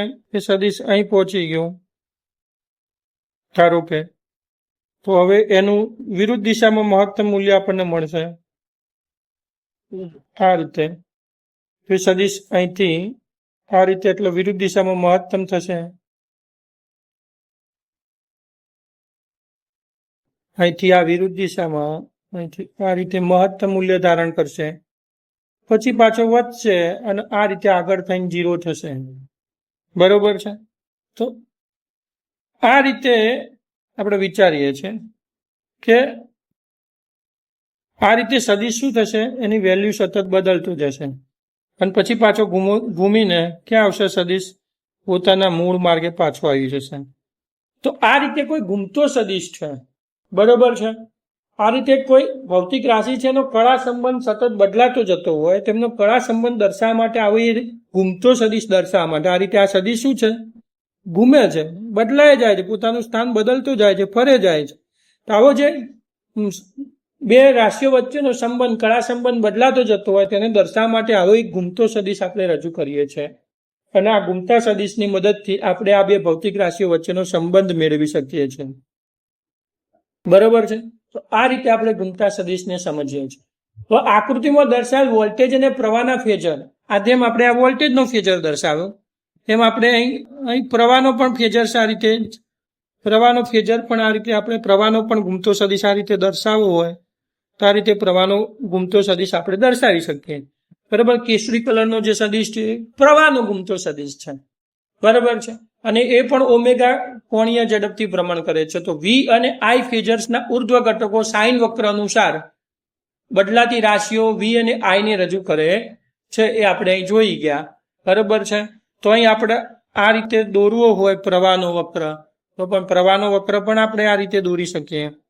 અહીંથી એટલે મેક્સિમમ, એથી પછી અહીં 0, અહીંથી પાછું અહીં મેક્સિમમ, અહીંથી અહીં 0. તો આ રીતે આપણે પ્રવાહનો વક્ર પણ દોરવો હોય તો દોરી શકીએ. બરોબર છે. તો અહીં આપણે લખી શકીએ કે આ છે કોનો વક્ર છે? વોલ્ટેજ V નો, અને આ પ્રવાહ I નો ફેજર વક્ર દર્શાવે છે. આ ફેજરના મૂલ્યો કંપ વિસ્તાર અનુક્રમે Vm અને Im છે. જેમ આનું મૂલ્ય કેટલું છે આપણે દર્શાવીએ તો આનું મૂલ્ય Im છે. તો આ રીતે આપણે ફેજરની રજૂઆત કરી શકીએ છીએ. બરોબર છે. અહીં જે આપણને આકૃતિ અહીં મેં દોરી એ કોના ફેજર્સની દોરી છે? માત્ર અવરોધક પરિપથ ધરાવતા, માત્ર અવરોધક ધરાવતા એસી પરિપથ માટે ફેજર્સ દોરેલો છે. આ ફેજર્સ છે કોનો છે? માત્ર અવરોધક ધરાવતો એસી પરિપથ ઉપરોક્ત આકૃતિમાં આપણે દોર્યો છે. અને તેને અનુરૂપ T1 સમયે વોલ્ટેજ અને પ્રવાહના ફેજર્સ ડાયાગ્રામ તમને આકૃતિ એમાં દર્શાવે છે. આ જે આકૃતિ એ છે એમાં આપણે કોઈ T1 સમયે, આ જે સમય છે કેવો છે? T1 સમયે, કોઈ T1 સમયે આપણને આ ફેજર્સ દોરીને બતાવેલા છે. ફેજર્સ મતલબ કે આ બે ઘૂમતા સદિશો, એક પ્રવાહનો અને એક વોલ્ટેજનો ઘૂમતા સદિશોના ડાયાગ્રામ તમને આકૃતિમાં દોરીને દર્શાવ્યા છે. તો આ રીતે આપણે ઘૂમતા સદિશો વિશે માહિતી મેળવી. બરોબર છે. આમ કહીએ ને તો આ સામાન્ય આપણે માહિતી મેળવી. આપણે કહી શકીએ કે વોલ્ટેજ અને પ્રવાહના ઉર્ધ્વ અક્ષ પરના પ્રક્ષેપો, એટલે કે આર્યા જે આ વોલ્ટેજનો આર્યો પ્રક્ષેપ છે આ મૂલ્ય કેટલું છે? તો Vm sin ઓમેગા t. એવી રીતે આ પ્રક્ષેપ છે તો એનું મૂલ્ય કેટલું છે? Im sin omega t. બરોબર છે. તો વોલ્ટેજ અને પ્રવાહના ઉર્ધ્વ અક્ષ પરના પ્રક્ષેપો એટલે કે Vm sin ઓમેગા t1, અહીં t1 સમય છે તો t1, Im sin omega t1 એ t1 સમય અનુક્રમે વોલ્ટેજ અને પ્રવાહના મૂલ્યો દર્શાવે છે. બરાબર છે. એટલે પ્રક્ષેપ દોરવાનો છે, ઉર્ધ્વ અક્ષ પરના પ્રક્ષેપો. એ આપણને શું દર્શાવે છે? અનુક્રમે વોલ્ટેજ અને પ્રવાહના ઉર્ધ્વ અક્ષ પરના પ્રક્ષેપો એટલે કે Vm sin ઓમેગા t1 અને Im sin ઓમેગા t1 આપણને શું દર્શાવે છે? તે સમયે વોલ્ટેજ અને પ્રવાહના મૂલ્યો દર્શાવે છે. આકૃતિ જે એ છે મ દર્શાવ્યા મુજબ અવરોધકના કિસ્સામાં V અને I બંને ફેજર એક જ દિશામાં છે. બંને વચ્ચેનો કળા તફાવત કેવો છે? શૂન્ય છે. એમ આપણે કહી શકીએ. માત્ર અવરોધક વાળા પરિપથ માટે આપણે આગળ કેપેસિટર, ઇન્ડક્ટર માટે પણ આ તફાવત જોઈશું, પણ અત્યારે માત્ર અવરોધક ધરાવતો એસી પરિપથ હોય એના માટે પ્રવાહ અને વોલ્ટેજ વચ્ચેનો કળા તફાવત કેટલો છે? શૂન્ય છે. એમ આપણે કહી શકીએ છીએ. તો આ આપણી ફેજર્સની થોડીક માહિતી હતી જે આપણે ડિટેલમાં સમજ્યા. ચલો હવે આપણે ઉદાહરણ નંબર 1 જોઈએ. તો ઉદાહરણ 1માં શું કહે છે કે 220 વોલ્ટ સપ્લાય માટે એક વિદ્યુત બલ્બ 100 વોટનું રેટિંગ દર્શાવે છે. એટલે કે એનો પાવર કેટલો છે? 100 વોલ્ટ અને વોલ્ટેજ કેટલા છે? 220 વોલ્ટ. તો આપણે ઓપ્શન એ જોઈએ કે બલ્બનો અવરોધ શોધો. તો આપણી પાસે ઓપ્શન એમાં પાવર P = V²/R સૂત્ર છે આપણી પાસે. This implies અવરોધ R બરાબર V²/પાવર P. બરાબર છે. V² એટલે 220 નો વર્ગ ભાગ્યા 100. તો 222 નો વર્ગ 484 અને પાછળ 2 મીંડા એટલે 2 શૂન્ય. તો અહીં આપણે નીચે 100 છેદમાં, તો અહીં આપણે ભૌતિક રાશિઓ જોઈએ ને તો અહીં 100 ઉડી ગયા. તો 100 ઉડી ગયા આપણી પાસે. તો આન્સર કેટલો આવ્યો? આ ભૌતિક રાશિ જે અવરોધ R છે અને જવાબ આવશે 484. ને મૂલ્ય 484 ને એકમ શું થશે? ઓમ. તો 484 ઓમ બલ્બનો અવરોધ હશે. તો આગળ ઓપ્શન બી જોઈએ કે સ્ત્રોત વોલ્ટેજનું મહત્તમ મૂલ્ય કેટલું? તો અહીં આપણને વોલ્ટેજ જે આપેલો છે એસી સપ્લાયમાં એ જો મહત્તમ વોલ્ટેજ એવું શબ્દ ન વાપરે તો આપણે સમજવાનું કે કેવો વોલ્ટેજ છે, VRMS વોલ્ટેજ છે. તો વોલ્ટેજ VRMS બરાબર આપણને કેટલા આલેલા છે, Vm/√2. Vm એટલે મહત્તમ voltage. This implies Vm is equal to √2 VRMS. અહીં √2 VRMS કેટલા છે, 220 વોલ્ટ, એટલે 220 બરાબર આપણી પાસે 311 વોલ્ટ જવાબ આવે છે. એ જ રીતે ઓપ્શન સી માં નજર નાખીએ. શું કહેવાય, બલ્બમાંથી વહેતા પ્રવાહનું મૂલ્ય શોધો. તો P is equal two VI. બરાબર, આપણને સૂત્ર ખબર છે. This implies પ્રવાહ I is equal to P/V. અહીં જે P ને V છે RMS મૂલ્યો જ છે, બરાબર છે. એટલે કેપિટલ I મતલબ IRMS પ્રવાહ છે. તો કેટલો વોલ્ટેજ હતો, 100 વોલ્ટ અને ભાગ્યા 220. આન્સર આપણી પાસે આવે છે 0.454 એમ્પિયર. આટલો પ્રવાહ પસાર થાય છે. બલ્બમાંથી પસાર થતો પ્રવાહ કેટલો છે, તો 0.454 એમ્પિયર પ્રવાહ બલ્બમાંથી પસાર થાય છે. તો આ રીતે આપણે ઉદાહરણ નંબર 1 પૂર્ણ કરીએ છીએ. છઠ્ઠા પ્રશ્નમાં આપણને કહે છે કે માત્ર ઇન્ડક્ટર ધરાવતા એસી પરિપથ માટે વિદ્યુત પ્રવાહનું સૂત્ર તારવવું છે. તો આપણે ઇન્ડક્ટર ધરાવતા એસી પરિપથ માટે વિદ્યુત પ્રવાહનું સૂત્ર તારવવું હોય તો આકૃતિમાં આપણને શુદ્ધ એસી પ્રાપ્તિ સ્થાન સાથે એક ઇન્ડક્ટર જોડેલો છે, શુદ્ધ ઇન્ડક્ટર જોડેલો છે. શુદ્ધ ઇન્ડક્ટર એટલે કે એવો ઇન્ડક્ટર કે જેનો આંતરિક અવરોધ ખૂબ જ અવગણી શકાય, ખૂબ જ નાનો હોય, અવગણી શકાય તેવો હોય, તેવા ઇન્ડક્ટરને આપણે શું કહીએ છીએ, શુદ્ધ ઇન્ડક્ટર તરીકે આપણે ઓળખીએ છીએ. બરોબર, આનો ઓહમિક અવરોધ બહુ નાનો હોય એવા ઇન્ડક્ટરને આપણે શુદ્ધ ઇન્ડક્ટર તરીકે ઓળખીએ છીએ. અને આવા ઇન્ડક્ટરને આપણે એસી પ્રાપ્તિ સ્થાન સાથે અહીં જોડેલ છે. હવે એસી પ્રાપ્તિ સ્થાનો, ધારો કે એસી પ્રાપ્તિ સ્થાનનો વોલ્ટેજ, ધારો કે એસી પ્રાપ્તિ સ્થાન સાથે જોડેલ એસી પ્રાપ્તિ સ્થાનનો વોલ્ટેજ, એવું લખી દો ને ખાલી, નો વોલ્ટેજ, ધારો કે એસી પ્રાપ્તિ સ્થાનનો voltage V is equal to VM into sine omega t. આના નામ આપી દઈશું ઇક્વેશન નંબર 1. આટલો આપણી એસી પ્રાપ્તિ સ્થાનનો વોલ્ટેજ છે. હવે જે આપેલ આકૃતિ છે, આપેલ પરિપથને કિર્ચોફ વોલ્ટેજ લો લાગુ પાડતા આપણી પાસે શું થાય, V minus L into di/dt બરાબર 0. હવે આ જે સમીકરણ છે એમાં આ V છે એ તો શું છે, એસી પ્રાપ્તિ સ્થાનનો વોલ્ટેજ છે. પરંતુ આ જે L ઇન્ટુ di/dt છે એ શું છે, તો આત્મપ્રેરિત EMF છે. આત્મપ્રેરિત EMF નો મતલબ કે ગૂંચળાની અંદર આ એસી પ્રાપ્તિ સ્થાનને કારણે પ્રેરણ થાય અને પ્રેરણને કારણે પ્રેરિત EMF નો વિરોધ કરતું એક EMF ઉત્પન્ન થાય, જેને આત્મપ્રેરિત, ગૂંચળાનું આત્મપ્રેરિત EMF કહે છે. અને આત્મપ્રેરિત હંમેશા બાહ્ય EMF નો વિરોધ કરતો હોય, બાહ્ય EMF થી નો જે વધારો હોય કે ઘટાડો એનો વિરોધ કરતો હોય એવું આપણે લેન્ઝના નિયમમાં ભણી ગયા. માટે આપણે અહીં માઇનસ ચિહ્ન મૂકીએ છીએ આગળ. એટલે કે આ રીતે આપણી પાસે V minus L into di/dt બરાબર 0 છે. જે L ઇન્ટુ di/dt શું છે, આત્મપ્રેરિત EMF છે. L એ શું છે, ઇન્ડક્ટરનું ઇન્ડક્ટન્સ છે. તો હવે આ સમીકરણને આગળ આપણે આ રીતે લખવું હોય તો આપણે લખી શકીએ V is equal two L into di/dt. so that Vm into sine omega T બરાબર L ઇન્ટુ di/dt આવું લખી શકો.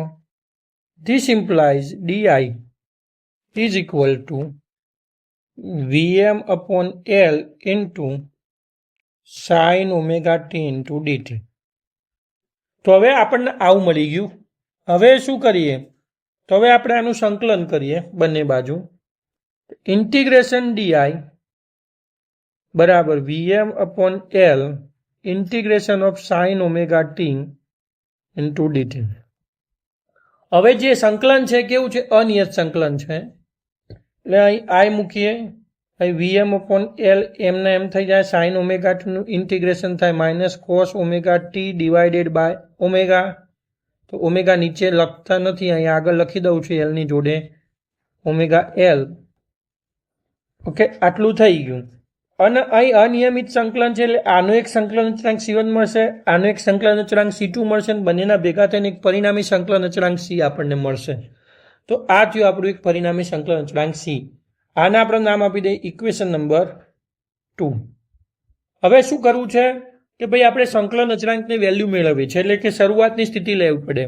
તો ધારો કે શરૂઆતમાં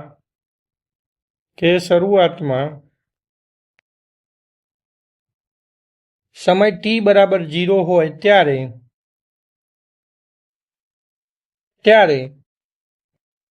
I બરાબર 0, વોલ્ટેજ Vm નું મહત્તમ મૂલ્ય Vm બરાબર 0 લેતા આપણી પાસે શું વધશે, I બરાબર 0 છે, લેતા 0 ઇઝ ઇક્વલ ટુ માઇનસ 0 ભાગ્યા omega L into cos omega t plus C. This implies કરીને લખી દો, this implies she is equal to 0. C નું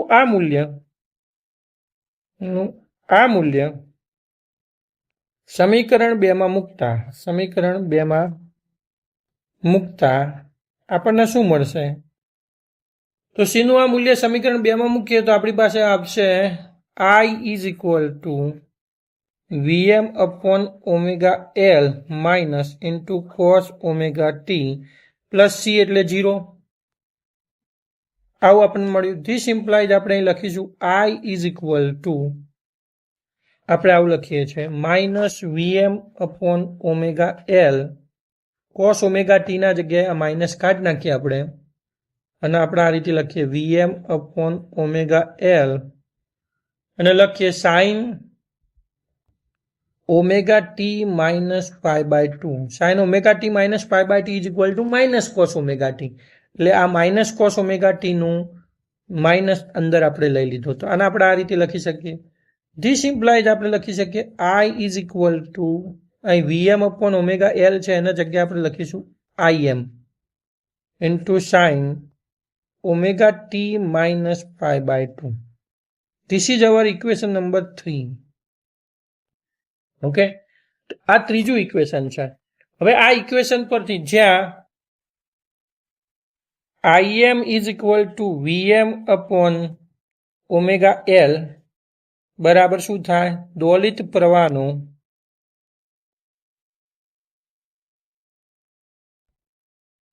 કંપ વિસ્તાર, એને આપણે કહીશું દોલિત પ્રવાહનો કંપ વિસ્તાર. અહીં તમે જુઓ તો અહીં ઓમના નિયમ પ્રમાણે આ થાય શું, ઓમના નિયમ પ્રમાણે Im is equal to Vm upon R થાય. તો જ્યાં ઓમેગા એલ એ અવરોધ સમતુલ્ય છે,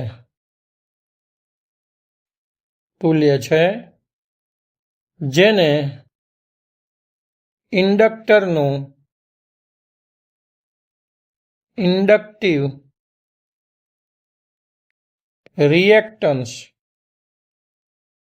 રિએક્ટન્સ કહે છે. મતલબ આ એક પ્રકારનો અવરોધ જ છે, ઇન્ડક્ટરનો એક પ્રકારનો અવરોધ જ છે. અને જે અવરોધ હોય માટે તેનો એકમ શું થાય છે, તેનો એકમ આપણે કેટલો છે, ઓમ છે, એમ આપણે કહી શકીએ. તો હવે આપણે સમીકરણ નંબર આપણી પાસે આવું હતું V is equal to Vm into sine omega t અને I is equal to Im sine omega t minus pi by 2. આ બે સમીકરણો સરખાવીએ તો શું કહી શકાય? તો આ બે સમીકરણ સરખાવતા આપણને શું મળશે? આપણે કહી શકીએ કે માત્ર ઇન્ડક્ટર ધરાવતા એસી પરિપથ માટે પ્રવાહ એ વોલ્ટેજ કરતા પ્રવાહ એ વોલ્ટેજ કરતાં કળામાં π/2 જેટલો પાછળ છે. કળામાં π/2 જેટલો પાછળ છે. અથવા તો બોલવું હોય તો વોલ્ટેજ એ પ્રવાહ કરતા કળામાં π/2 જેટલો આગળ છે, એમ પણ આપણે બોલી શકીએ. બંને રીતે અથવા કરીને આપણે આપીશું. આ રીતે આપણે કહી શકીએ કે માત્ર ઇન્ડક્ટર ધરાવતા પરિપથમાં પ્રવાહ વોલ્ટેજ કરતા કળામાં π/2 જેટલો પાછળ છે, અથવા તો વોલ્ટેજ પ્રવાહ કરતો π/2 જેટલો આગળ છે. તો આ રીતે આપણે સૂત્ર તારવ્યું. માત્ર ઇન્ડક્ટર ધરાવતા એસી પરિપથ માટે વિદ્યુત પ્રવાહનું સૂત્ર આપણે મેળવ્યું. ચલો, તો 7મા પ્રશ્નમાં શું કહે છે કે માત્ર ઇન્ડક્ટર ધરાવતા એસી પરિપથ માટે ફેઝર ડાયાગ્રામ તેમજ વોલ્ટેજ V અને પ્રવાહ I વિરુદ્ધ ઓમેગા ટીનો આલેખ દોરોને સમજાવો. તો પહેલા આપણે આલેખની એક આકૃતિ ઉમેરીએ. તો ચલો, હવે અહીં આપણે નીચે જોઈએ તો આપણી પાસે એક આલેખની અને ફેઝર ડાયાગ્રામ અને એના મદદથી મળતા આલેખની આકૃતિ છે. આપણે આકૃતિને સમજીએ કે ભાઈ એસી પ્રાપ્તિ સ્થાનનો વોલ્ટેજ કેટલો છે? V = Vm × sin omega t. અને ઇન્ડક્ટર માટે માત્ર ઇન્ડક્ટર ધરાવતા પરિપથમાં પ્રવાહ કેટલો છે? I = Im × sin omega T - π/2. આવું છે આપણી પાસે, બરોબર છે.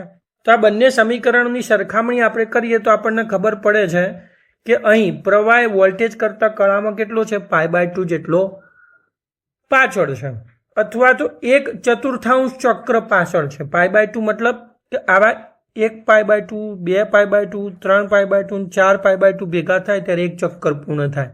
એટલે કે પ્રવાહ છે એ વોલ્ટેજ કરતાં 1/4 ચક્ર જેટલો પાછળ છે, એવું આપણે સમજીએ છીએ.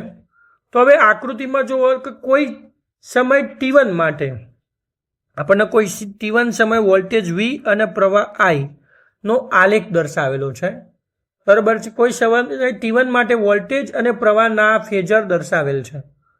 આ પ્રવાહ phasor I A voltage phasor V કરતાં કેટલો છે? પાછળ છે, કારણ કે આ નીચે છે, π/2 જેટલો નીચે છે. આ 0 હોય, વોલ્ટેજ 0 હોય ત્યારે આ ક્યાં હોય? -π/2 હોય, બરાબર છે. વોલ્ટેજ જ્યારે અહીં ક્યાંક t1 જેટલો આગળ જશે તો આ થશે, આ અહીંથી ખસીને અહીં થશે.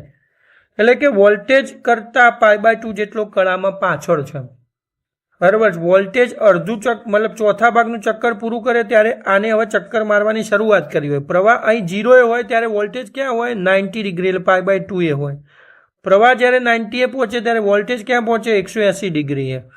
પ્રવાહ જ્યારે 180 ડિગ્રી પહોંચે ત્યારે વોલ્ટેજ કેટલો હોય? 270 ડિગ્રી, એટલે કે -π/2 હોય. અને વોલ્ટેજ જ્યારે 0 પહોંચે ત્યારે પ્રવાહ કેટલો હોય? -π/2 હોય. એટલે કે પ્રવાહ વોલ્ટેજથી π/2 જેટલો કળામાં પાછળ રહી જાય છે.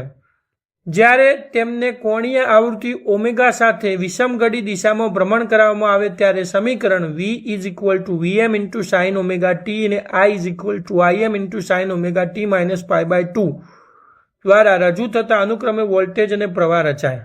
કે આ રીતે તમે જો આને ફેરવીએ, આમ વિષમગડી દિશામાં આમ ફેરવીએ તો આના અનુરૂપ આવા આપણને આલેખો મળશે. એક વોલ્ટેજનો આલેખ અહીં 0થી શરૂ કરીને આપણે આ રીતે કરીશું. જ્યારે વોલ્ટેજ 0 છે ત્યારે પ્રવાહની તો શરૂઆત જ નહીં થઈ હોય, પ્રવાહ તો -π/2 થી શરૂ થશે. પ્રવાહ વોલ્ટેજ 0 હોય ત્યારે પ્રવાહ કેવો હોય?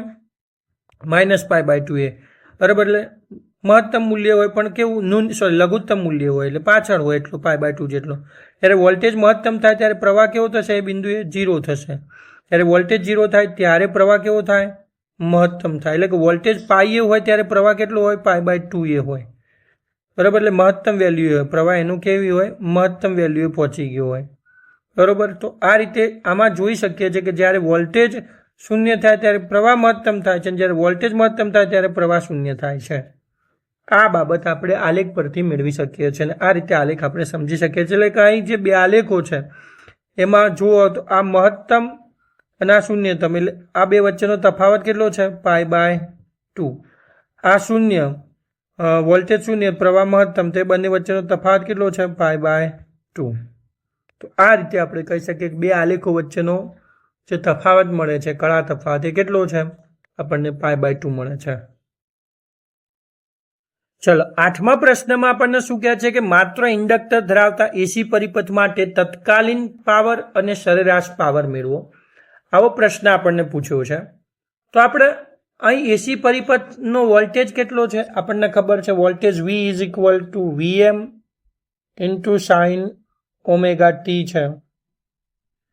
અને માત્ર ઇન્ડક્ટર ધરાવતા પરિપથમાં વિદ્યુત પ્રવાહ કેટલો છે આપણી પાસે? I = Im × sin ωt - π/2 આટલો છે. આ બંને સૂત્રો આપણને ખબર છે. તો તત્કાલીન પાવર P, આપણી પાસે સૂત્ર શું થાય? તત્કાલીન પાવર P = આપણી પાસે શું થશે? V × I. આવું સૂત્ર થાય તત્કાલીન પાવર માટેનું. તો આ સૂત્ર આપણે ધ્યાનમાં લઈએ. તો તત્કાલીન પાવરમાં આ કિંમતો મૂકી દઈએ તો આપણને તત્કાલીન પાવર કેવું મળશે? Vm × sin ωt Im × sin ωt - π/2. હવે આપણે આના આ રીતે પણ લખી શકીએ, -Vm × Im × sin ωt, અને અહીં લખી દઈએ -cos ωt, એટલે એનો માઇનસ મેં અગાઉથી મૂકી દીધો છે. માઇનસ આગળ આપણે અગાઉથી મૂકી દીધો. તો આ રીતે આપણને મળશે. તો અહીં આપણે શું કરીએ? -Vm × Im / 2, 2 વડે ગુણ્યા તો 2 વડે ભાગીએ તો 2 sin ωt × cos ωt. આવું આપણી પાસે થાય, 2 sin ωt × cos ωt. તો આને આપણે આ રીતે લખી શકીએ, -Vm × Im / 2, અને 2 sin ωt × cos ωt બરાબર sin 2ωt. આવું આપણે લખી શકીએ. તો આ આપણો આન્સર થયો. બરાબર. તત્કાલીન પાવર કેટલો મળ્યો? -Vm Im/2 × sin 2ωt. આટલો આપણને તત્કાલીન પાવર મળી ગયો. હવે આપણે શું કરવું છે? સરેરાશ પાવર લેવો છે. તો સરેરાશ પાવર જેને આપણે આ રીતે સરેરાશ વડે દર્શાવીશું તો શું થાય? -Vm × Im / 2, એ તો એમને એમ રહેવાના. ખાલી આપણે શું કરવાનું છે? sin 2ωt નું સરેરાશ લેવું પડશે. કારણ કે Vm Im / 2 અચળ સંખ્યાઓ છે, એનો સરેરાશ એમના એમ રહેશે. તો હવે અને આપણે નામ આપી દઈએ ઇક્વેશન નંબર 1. હવે sin 2ωt નું સરેરાશ લેવું છે. sin 2ωt આનું આપણે સરેરાશ લેવું છે એક આવર્તકાળ પર અથવા એક પૂર્ણ ચક્ર દરમિયાન. તો એક પૂર્ણ ચક્ર દરમિયાન એક આવર્તકાળ પૂરો થાય એટલે integration 0 to t sin 2ωt આનું ઇન્ટુ dt. આનું આપણે સંકલન લઈ લઈએ તો અહીં આપણને શું મળશે? 1/t, અને sin ωt નું સંકલન શું થશે? -cos 2ωt અને 2ωt નું 1/2ω. એટલે અહીં કિંમત મૂકી દીધી અને 0 to t આવર્તકાળ છે એટલે તો એ સાદુરૂપ આપીએ તો અહીં આપણી પાસે શું થાય? 1/2ωt કોમન કાઢી દીધા, કૌંસમાં વધ્યા -cos 2ωt +cos 2ω × 0, આવું આપણી પાસે વધે. તો આ શું થયું? 1/2ωt, અને આ થઈ ગયું -cos 2ωt. એટલે આપણે આના રીતે લખી દઈએ cos 2ω, એટલે આને લખી દઈએ આગળ. cos 2ω × 0 એટલે 0, cos 0 એટલે 1, 1 - cos 2ωt. બરાબર છે? એવું લખી દઈએ એટલે કે ટી ઇઝ ઇક્વલ ટુ આપણે શું લખી દઈએ 2π/ω આવું આપણે લખી દઈએ. અંદર જ લખવાની જરૂર છે, બહાર કાઢવાની જરૂર નથી. ઓમેગા જતા રહ્યા. તો અહીં શું થાય આપણી પાસે 1/2ωt અહીંથી 1 - cos 4π. cos 4π એટલે પાછા 1 જ થાય. એટલે આપણી પાસે આન્સર શું આવશે 1/2ωt ક્રોસ 0. અથવા તો એક પદ હજુ વધારે લખીએ, નહીં તો વિદ્યાર્થીઓ કે કેવી રીતે લખી દીધું. તો થોડુંક સમજીએ કે અહીં 2ωt અહીં 1 - 1 cos 4π એટલે +1. તો આન્સર કેટલો થયો 0. બરાબર. તો અહીં આપણને sin 2ωt ની વેલ્યુ કેટલી મળી 0. તો આ મૂલ્ય આપણે સમીકરણ 1માં મૂકતા આપેલ મૂલ્ય સમીકરણ 1માં મૂકતા આપણને સરેરાશ પાવર P બરાબર -Vm × Im/2 × 0 થાય ને sin 2ωt નું વેલ્યુ. બરાબર, મૂકી દીધી. તો આપણી પાસે આન્સર કેવો આવ્યો 0. એટલે કે અહીં સરેરાશ પાવર કેવો થાય છે 0 થાય છે. આમ એક પૂર્ણ ચક્ર દરમિયાન ઇન્ડક્ટરને પૂરો પહોંચતો સરેરાશ પાવર કેવો છે 0 છે. અહીં જેટલો પાવર આપણે આપીએ છીએ બધો વપરાઈને પાછો મળી જાય. એટલે સરેરાશ પાવર આપણને કંઈ 0 મળે છે એમ આપણે કહી શકીએ છીએ. હવે આપણે ઉદાહરણ 2 જોઈએ. ઉદાહરણ 2માં શું કહે છે કે 25 મિલી હેનરીના એક શુદ્ધ ઇન્ડક્ટરને 220 વોલ્ટના સ્ત્રોત સાથે જોડેલ છે. જો સ્ત્રોતની આવૃત્તિ 50 હર્ટ્ઝ હોય તો ઇન્ડક્ટિવ રિએક્ટન્સ અને પરિપથનો RMS પ્રવાહ શોધો. તો પહેલા તો પરિપથનો RMS પ્રવાહ આપણે શોધીએ. એ પહેલા ઇન્ડક્ટિવ રિએક્ટન્સ શોધવો જ પડશે, કારણ કે RMS પ્રવાહ I બરાબર આપણે શોધવું પડશે V/XL. આવું આપણે શોધવું પડશે.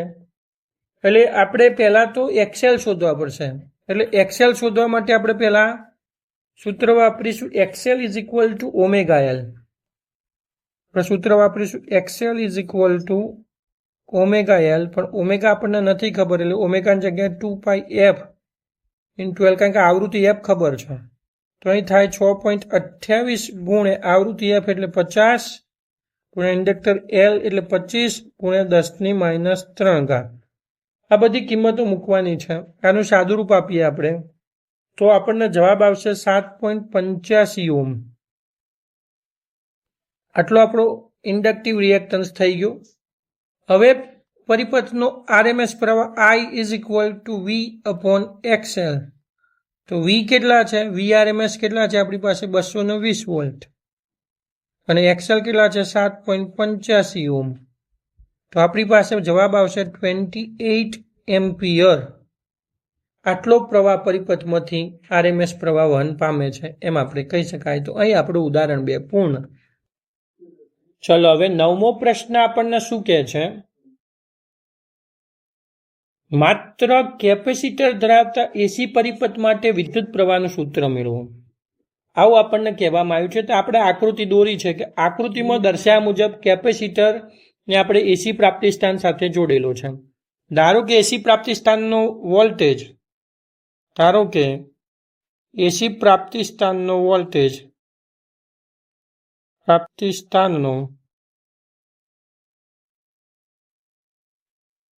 Voltage V = Vm × sin ωt. અને આપણે સમીકરણ નંબર 1 કહીએ છીએ. આ છે એસી પ્રાપ્તિસ્થાનનો voltage V = Vm × sin ωt તરીકે આપણે ઓળખીએ છીએ. આને કેપેસિટરનું કામ શું છે એ આપણને ખબર છે કે કેપેસિટર પ્રવાહને નિયંત્રિત કરવાનું કાર્ય કરે છે, પરંતુ તે વિદ્યુતભારના વહનને સંપૂર્ણ રીતે રોકી શકતું નથી. જેમ વિદ્યુત પ્રવાહ પ્રત્યેક અર્ધ ચક્ર દરમિયાન ઉલટાય તેમ કેપેસિટર પણ શું થાય, ચાર્જિંગ ડિસ્ચાર્જિંગ થતું જાય છે. એટલે કેપેસિટરમાં પણ એક અડધા ચક્ર દરમિયાન એ ચાર્જિંગ થાય, બીજા અડધા ચક્ર દરમિયાન એનું ડિસ્ચાર્જિંગ થતું હોય છે. આ રીતે પ્રવાહ ઉલટ સુલટ થાય ત્યારે કેપેસિટર ચાર્જિંગ ડિસ્ચાર્જિંગ થઈ જાય છે. ધારો કે કોઈ ટી સમયે કેપેસિટર પરનો વિદ્યુતભાર આપણે એવું વિચારીએ, ધારો કે કોઈ ટી સમયે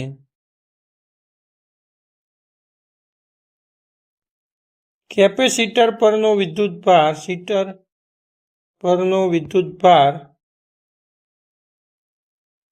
કેટલો છે? ક્યુ છે, એમ આપણે ધારીએ.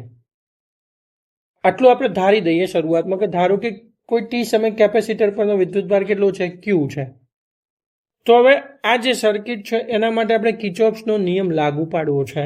આપેલ પરિપથ માટે કિર્ચોફનો આપેલ પરિપથ માટે KVL લાગુ પાડતા, KVL મતલબ કિર્ચોફ વોલ્ટેજ લો, તો કિર્ચોફનો બીજો નિયમ આપણે લાગુ પાડીએ તો એ પ્રમાણે આપણી પાસે શું થાય? V minus Q upon she is equal to 0. આ ક્યુ અપોન સી શું છે? તો ક્યુ અપોન સી છે કેપેસિટરનો ની અંદર ઉદ્ભવતો વિદ્યુત સ્થિતિમાનનો તફાવત. કેપેસિટરની બે પ્લેટો વચ્ચેનો વિદ્યુત સ્થિતિમાનનો તફાવત એ બાહ્ય વોલ્ટેજ કરતા વિરુદ્ધ હોય, એટલે લેન્ઝના નિયમ પ્રમાણે આ બધી બાબત આપણે જાણીએ છીએ. ધીસ ઇમ્પ્લાઇઝ આપણે લખી શકીએ V is equal two Q upon C. This implies V is equal to VM into sine omega T is equal two Q upon C. આવું આપણને લખાય. This implies Q is equal to VM divided by C. C divided છે ને ગુણાકારમાં VM into C into sin omega t. આવું આપણને મળી જાય. હવે આપણે આ જે સમીકરણ છે એ સમીકરણનું વિકલન લઈએ. તો આપેલ સમીકરણનું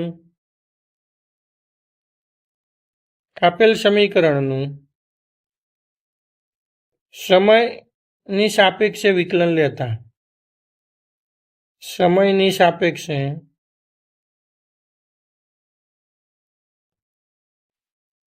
વિકલન લેતા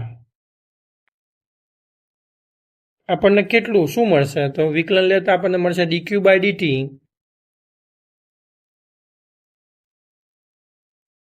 is equal to Vm into C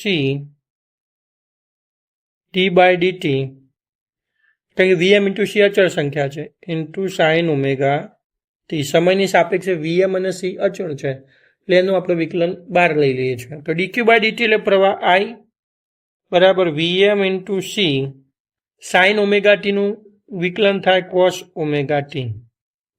this implies કરીને લખી દે. This implies I is equal to Im into cos omega t. આવું આપણી પાસે થાય. અથવા તો અત્યારે Im પછી લખીએ Vm into sin cos omega t ને આપણે સાઇનમાં ફેરવવું છે તો sine omega t plus pi by 2 એટલે પ્લસ કોસ ઓમેગા ટી. આવું લખી શકાય. ધીસ ઇમ્પ્લાઇઝ આપણે લખી શકીએ I is equal to Im into Im into sin omega t plus pi by 2. જ્યાં Im બરાબર આપણી પાસે શું છે?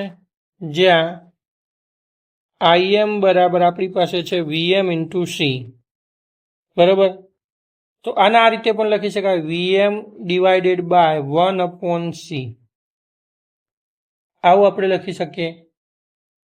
એકલું C વિકલન લઈ લે sign omega t cos omega T into omega આવશે ને પાછો. હા, એટલે અહીં થશે, અહીં આપણે ઉતાવળમાં Vm into C omega C લખવું પડશે. Vm ઇન્ટુ ઓમેગા સી લખવું પડશે Vm ઇન્ટુ ઓમેગા સી, કારણ કે કોસ ઓમેગા ટીનું વિકલન થાય sine omega t plus omega ટીનું પાછું ઓમેગા વિકલનમાં રહી ગયું ને ચેન સાંકળના નિયમ પ્રમાણે. એટલે કોસ ઓમેગા ટીનું વિકલન થાય સાઇન ઓમેગા ટી, અરે મિસ્ટેક થાય છે, સાઇન ઓમેગા ટીનું વિકલન શું થાય? કોસ ઓમેગા ટી અને પાછું ઓમેગા ટીનું વિકલન થાય ઓમેગા. તો આ રીતે આપણે લેવાનું છે. ઉતાર ના કરતા સમજજો કે ભાઈ અહીં સાઇન ઓમેગા ટીનું વિકલન મેં ડાયરેક્ટ કોસ ઓમેગા ટી તો લઈ લીધું, પણ ચેન સાંકળના નિયમ પ્રમાણે ઓમેગા ટીનું વિકલન બાકી રહી ગયું, એટલે ઓમેગા ટીનું વિકલન થાય ઓમેગા, એટલે ઓમેગા આગળ લખવાનો રહી ગયો. તો અહીં આપણી પાસે શું થશે?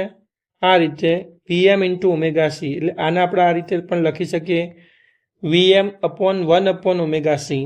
અહીં તમે જો આ Vm upon 1 upon omega C આ શું છે? તો અવરોધને સમતુલ્ય છે. અહીં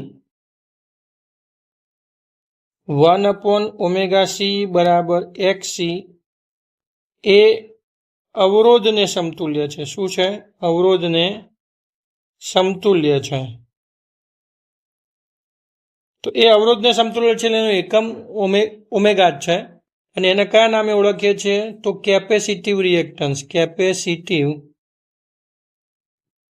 રિએક્ટન્સ તરીકે આપણે ઓળખીએ છીએ. રિએક્ટન્સ તરીકે, જેને આપણે શું કહીએ છીએ? કેપેસિટરનું કેપેસિટિવ રિએક્ટન્સ તરીકે આપણે ઓળખીએ છીએ. તો અહીં આપણે આના નામ આપી દઈએ છીએ સમીકરણ નંબર 2. તો સમીકરણ 1 અને 2 આપણે સરખાવીએ તો આપણને શું મળે? તો સમીકરણ 1 અને 2 ને સરખાવતા, એટલે કે પહેલું સમીકરણ છે V is equal to Vm into sine omega t, અને બીજું સમીકરણ છે I is equal to Im into sine omega t plus pi by 2. આ બે સમીકરણની સરખામણી કરીએ તો આપણને જોવા મળે છે કે માત્ર કેપેસિટર ધરાવતા એસી પરિપથ માટે પ્રવાહ એ વોલ્ટેજ કરતા કળામાં કેટલો છે? પાઈ બાય 2 જેટલો આગળ છે. એટલે કે માત્ર અહીં પ્રવાહ એ વોલ્ટેજ કરતા પાઈ બાય 2 જેટલો આગળ છે. બરાબર છે? પ્રવાહ એ વોલ્ટેજ કરતા પાઈ બાય 2 જેટલો કળામાં કેટલો? પાઈ બાય 2 જેટલો આગળ છે. અથવા કરીને લખવું હોય તો અથવા વોલ્ટેજ એ પ્રવાહ કરતા પાઈ બાય 2 જેટલો પાછળ છે. વોલ્ટેજ પાછળ રહી જાય છે અને પ્રવાહ આગળ વહી જાય છે, એવી આ કન્ડિશનમાં છે. ઇન્ડક્ટર કરતાં ઉલટું થાય છે. ઇન્ડક્ટરમાં પ્રવાહ આગળ વહી જતો તો ઇન્ડક્ટરમાં વોલ્ટેજ આગળ વહી જતો તો પ્રવાહ પાછળ રહી જતો હતો, જ્યારે કેપેસિટરમાં પ્રવાહ આગળ વહી જાય છે અને વોલ્ટેજ પાછળ રહી જાય છે. એટલે ઇન્ડક્ટરમાં વોલ્ટેજ આગળ જતો હતો, પ્રવાહ પાઈ બાય 2 જેટલો પાછળ રહેતો હતો, જ્યારે કેપેસિટરમાં એનાથી ઉલટું, કે જે પાછળ રહેતો પ્રવાહ હતો એ પાઈ બાય 2 જેટલો આગળ જતો રહ્યો, અને જે આગળ રહેતો વોલ્ટેજ હતો એ પાઈ બાય 2 જેટલો પાછળ રહી ગયો. ચલો, તો હવે 10મો પ્રશ્ન શું કહે છે કે માત્ર કેપેસિટર ધરાવતા એસી પરિપથ માટે ફેઝર ડાયાગ્રામ દોરી V એટલે કે વોલ્ટેજ અને I એટલે કે પ્રવાહ વિરુદ્ધ ઓમેગા ટીનો આલેખ દોરો અને સમજાવો. તો અહીં આપણે જોઈએ કે લાગુ પાડેલ એસી પ્રાપ્તિ સ્થાને લાગુ પાડેલ વોલ્ટેજ કેટલા હતા? V is equal to Vm into sine omega t, અને પ્રવાહ કેટલો હતો? I is equal to Im into sine omega t plus pi by 2. આ આપણને મળ્યું. આ બે સમીકરણો સરખામણી કરીએ તો આપણને ખબર પડે છે કે પ્રવાહ એ વોલ્ટેજ કરતા કળામાં પાઈ બાય 2 જેટલું આગળ છે. મતલબ કે આપણે કોઈ T1 સમયે આખી બાબત સમજીએ તો કોઈ T1 સમય આપણે જોઈએ ને, તો T1 સમયે અહીં નજર નાખીએ તો અહીં વોલ્ટેજ છે એના કરતાં પ્રવાહ કેટલો અહીંથી આ બાજુ પાઈ બાય 2 જેટલો આગળ જતો રહ્યો છે. પ્રવાહ છે વોલ્ટેજ કરતો કેટલો? પાઈ બાય 2 જેટલો આગળ જતો રહ્યો છે. મતલબ કે જ્યારે વોલ્ટેજ 0 હશે ને ત્યારે પ્રવાહ 90 ડિગ્રી હશે. વોલ્ટેજ 90 ડિગ્રીએ પહોંચશે ને ત્યારે પ્રવાહ 180 ડિગ્રીએ પહોંચશે, એટલે કે પાઈ આગળ પહોંચશે.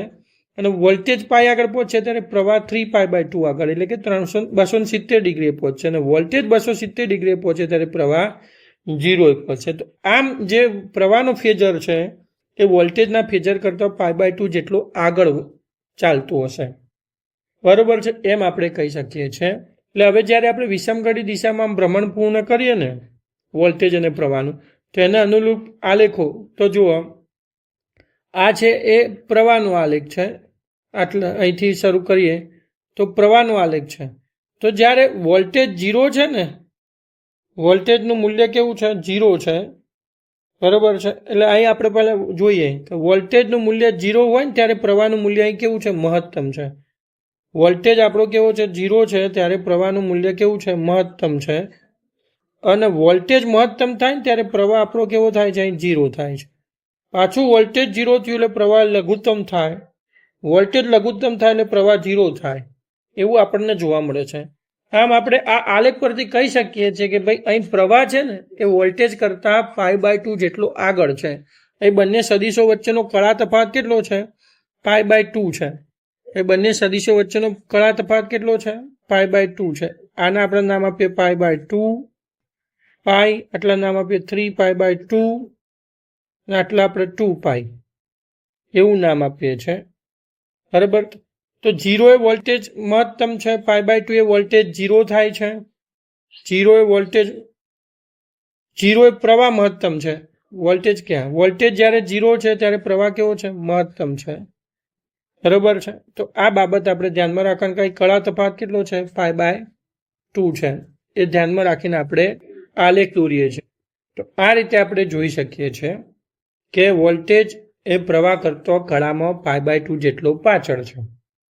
એમ આપણે કહી શકીએ છીએ કે જો આ પ્રવાહ છે, આ પ્રવાહનું મૂલ્ય કોઈ t1 સમય અહીં છે ત્યારે વોલ્ટેજનું મૂલ્ય કેવું છે, એ વખતે 0 છે. બરોબર છે. વોલ્ટેજ 0 છે ત્યારે પ્રવાહનું મૂલ્ય કેટલું છે, આટલા છે, અહીં છે પ્રવાહ, તો વોલ્ટેજ 0 છે. વોલ્ટેજ જેવા મહત્તમ થયા એ વખતે પ્રવાહ 0 થઈ જાય, એટલે પ્રવાહ અહીંથી વોલ્ટેજ અહીં છે ત્યારે પ્રવાહ અહીં છે, અને વોલ્ટેજ જ્યારે અહીં પહોંચે ત્યારે પ્રવાહ અહીં પહોંચી જાય છે. એટલે બંને વચ્ચેનો તફાવત π/2 જ રહે છે, કળા તફાવત. એટલે કે પ્રવાહ હંમેશા આગળ રહે છે વોલ્ટેજ કરતાં. તો આમ આપણે કહી શકીએ કે માત્ર કેપેસિટન્સ ધરાવતા એસી પરિપથ માટે ફેઝર ડાયાગ્રામ દોરીએ તો આપણને વોલ્ટેજ એ પ્રવાહ કરતાં π/2 જેટલો પાછળ જોવા મળે છે, અથવા પ્રવાહ એ વોલ્ટેજ કરતાં π/2 જેટલો આગળ જોવા મળે છે. ચલો, તો હવે આપણે 11મું ઉદાહરણ જોઈએ. તો શું કહે છે કે માત્ર કેપેસિટર ધરાવતા એસી પરિપથ માટે તત્કાલીન પાવર અને સરેરાશ પાવર મેળવો. પહેલા તો એસી પ્રાપ્તિ સ્થાન જે છે એનો વોલ્ટેજ કેટલો છે, V = Vm × sin ωt, અને પ્રવાહ કેટલો છે, I = Im × sin ωt + π/2. આવું આપણને ખબર પડી. તો હવે તત્કાલીન પાવરનું સૂત્ર મેળવવું છે. તો આપણે લખી શકીએ તત્કાલીન power P = VI. This implies P V Vm × sin ωt, Im × sin ωt + π/2.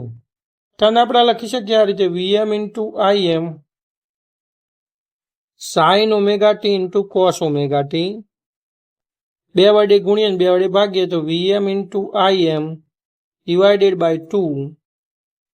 2 sin ωt × cos ωt. આવું લખી શકીએ. તો = આપણી પાસે વધશે Vm × Im / 2 sin 2ωt. હવે એક વેલ્યુ આપણી પાસે તત્કાલીન પાવરની આપણને આ રીતે મળી જાય છે. હવે આપણે શોધવું છે સરેરાશ પાવર. તો સરેરાશ પાવર P બરાબર Vm Im / 2 સરેરાશ sin 2ωt. તો ભાઈ આપણે sin 2ωt ની સરેરાશ વેલ્યુ આગળ જ મેળવ્યું, બરાબર ને. આગળ ઇન્ડક્ટર વાળામાં આપણે એનું સંકલન કરીને સરેરાશ પાવરનું સૂત્ર મેળવ્યું. sin 2ωt જે છે એનું સરેરાશ વેલ્યુ આપણે મેળવી. એની વેલ્યુ સરેરાશ વેલ્યુ કેટલી આવી, 0. તો આપણે એ જ રીતે અહીં પણ મેળવી શકીએ, અને આપણને ખબર પડી જાય તો એ રીતે મેળવીએ તો આપણું sin ωt ની વેલ્યુ કેટલી થાય, 0. એટલે Vm × Im / 2 cross 0 = 0. કારણ લખવું એટલે લખી શકાય સરેરાશ વેલ્યુ sin 2ωt ની કેટલી સરેરાશ વેલ્યુ કેવી થાય, 0 થાય છે. બરાબર છે, = 0 છે. માટે તો આમ આપણે કહી શકીએ કે આપણો જે પાવર છે, અથવા = 0 લખો ને, તો આમ આપણો જે સરેરાશ પાવર છે, એક પૂર્ણ ચક્ર દરમિયાન કેપેસિટરને પૂરો પાડતો સરેરાશ પાવર કેવો હોય છે, 0 હોય છે. ઇન્ડક્ટરમાં 0 છે અને કેપેસિટરમાં પણ આપણને 0 મળે છે. હવે આપણે ઉદાહરણ 3 માં નજર નાખીએ તો શું કહે છે કે એક બલ્બને કેપેસિટર સાથે શ્રેણીમાં જોડેલ છે. ડીસી અને એસી જોડાણ માટે તમારા અવલોકનોનું અનુમાન કરો. જો કેપેસિટરનું કેપેસિટન્સ ઘટાડવામાં હોય તો દરેક કિસ્સામાં શું થશે? તો અહીં આપણે જોઈએ, પહેલો કિસ્સો છે ડીસી જોડાણ માટેનો લઈએ. કિસ્સો 1 વાત કરીએ. કિસ્સો 1 બરાબર. ડીસી અને એસી જોડાણ એટલે પહેલું આપણે વાત કરીશું ડીસી જોડાણ માટે. ડીસી જોડાણ માટે આપણે વાત કરીએ તો ભાઈ કેપેસિટરનું કેપેસિટન્સ માટે આપણે ઇન્ડક્ટિવ રિએક્ટન્સ જોઈએ. તો કેપેસિટરનો inductive reactance XC is equal to 1/2πfc આવું થવાનું છે. બરાબર. કેપેસિટરનું કેપેસિટન્સ કેવો થવાનું છે? XC is equal to 1/2πfc. અને કેપેસિટરમાં વહેતો પ્રવાહ I બરાબર આપણી પાસે શું થશે? V/XC થશે. તો કેપેસિટરમાંથી પ્રવાહ જે છે V/XC થશે.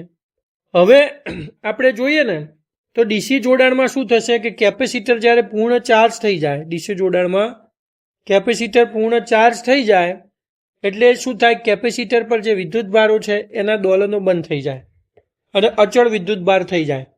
વિદ્યુતભાર ધીમે ધીમે આવતો હોય ત્યાં સુધી કેપેસિટરમાં થોડાક દોલનો થાય એટલે ત્યાં સુધી આવૃત્તિ 0 ન થાય અને કેપેસિટન્સમાં શું થાય? થોડાક સમય માટે એટલે કે જ્યાં સુધી કેપેસિટર ચાર્જ થતું હોય, જ્યાં સુધી કેપેસિટર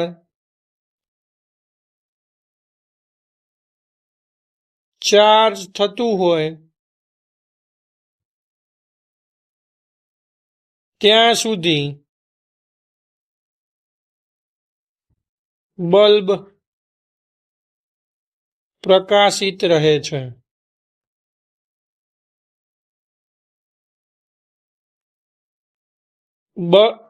ચાર્જિંગ પૂરું થયા, કેપેસિટર સંપૂર્ણ ચાર્જ થયા બાદ કેપેસિટર સંપૂર્ણ ચાર્જ થયા બાદ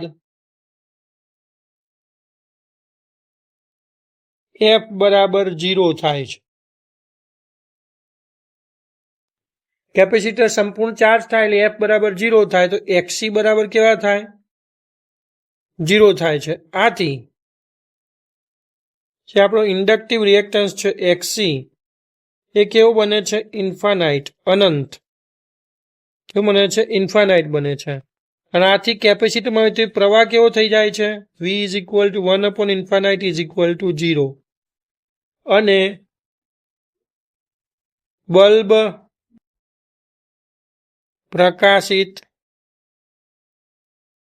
થતો નથી.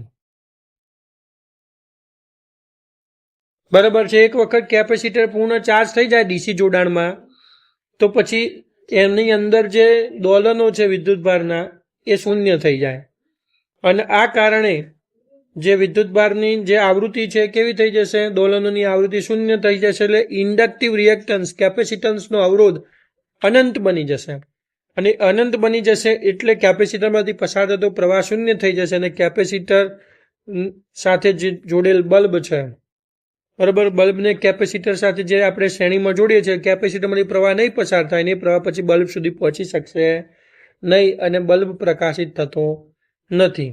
હવે આમાં પહેલો કેસ આપણે વાત કરી. હવે આ કિસ્સામાં જ કે જો કેપેસિટન્સ ઘટાડવામાં આવે, જો કેપેસિટરનું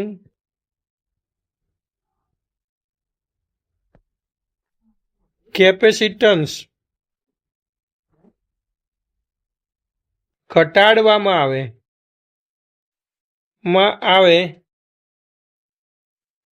તો પણ જે આવૃત્તિ છે F બરાબર 0 જ રહે છે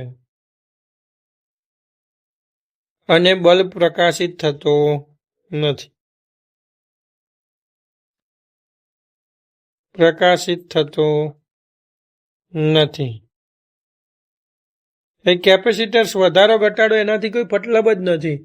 એનો તો વિદ્યુતભારના દોલનોની આવૃત્તિથી મતલબ છે. એટલે કેપેસિટન્સ ઘટાડો તો પણ એફ પોતે 0 જ રહે છે, એના મૂલ્યમાં ફેરફાર થતો નથી. કેપેસિટર ચાર્જ થઈ ગયું, ભલે કેપેસિટન્સ ઘટાડ્યું, પણ ઘટાડેલું કેપેસિટન્સ વાળું કેપેસિટર પણ જો સંપૂર્ણ ચાર્જ થઈ જાય પછી એના માટે એફ કેવો રહે છે? 0 જ રહે છે.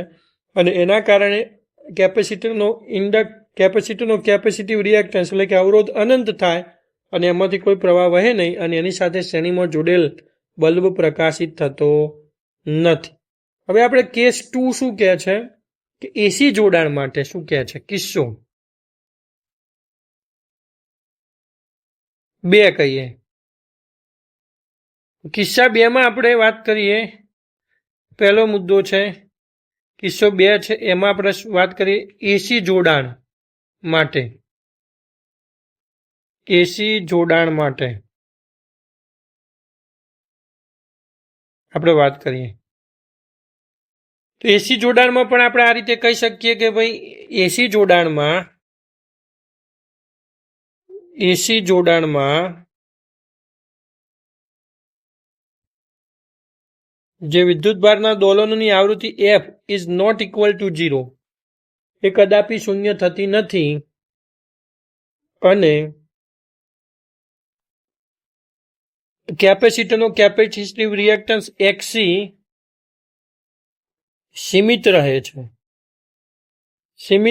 છે. તે ક્યારે અનંત થઈ શકતો નથી,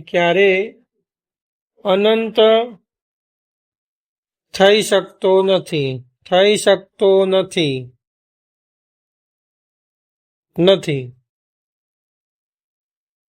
અનંત થઈ શકતો નથી મતલબ કે સીમિત રહે છે અને મર્યાદામાં આપણે એના કેપેસિટરના કેપેસિટિવ રિએક્ટન્સને આપણે મર્યાદામાં રાખી શકીએ છીએ, કેપેસિટરના અવરોધને મર્યાદામાં રાખી શકીએ છીએ અને આથી હંમેશા કેપેસિટરમાંથી પ્રવાહ વહે છે. એ પ્રવાહ વહન પામે છે.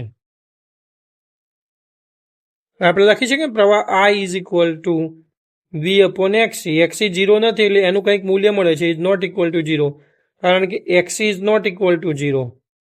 બરાબર છે.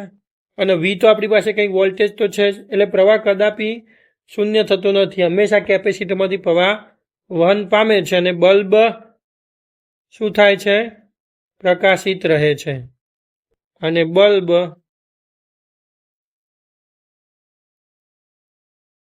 પ્રકાશિત રહે છે. હવે આપણી પાસે સૂત્ર તો છે XC is equal two 1/2 pi FC અનુસાર. આ પહેલો મુદ્દો આપણો પતી ગયો. બીજા મુદ્દાની વાત કરીએ. અનુસાર C વધારતા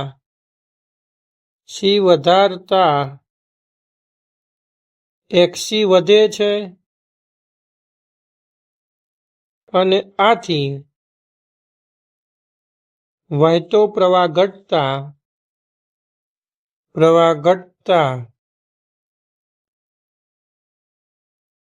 બલ્બની તેજસ્વીતા ઘટે છે. એટલે કે બલ્બ ઝાંખો પ્રકાશ આપવા લાગે છે, બલ્બના પ્રકાશમાં ઝાંખપ આવે છે, એમ લખવું હોય લખી કાઢ. એટલે કે બલ્બના પ્રકાશમાં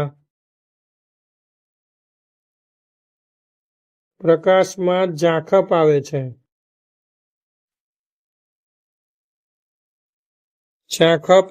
છે. આવું આપણે કહી શકીએ છીએ. જે અહીં સી વધારીએ તો XC ઘટે, બરાબર. સી ઘટાડીએ તો સી વધારતા ક્યાં? પ્રશ્ન આપણને શું પૂછ્યો છે? સી ઘટાડતા ને? મેં વધારતા પૂછી લીધું. નહીં, શું કીધું છે?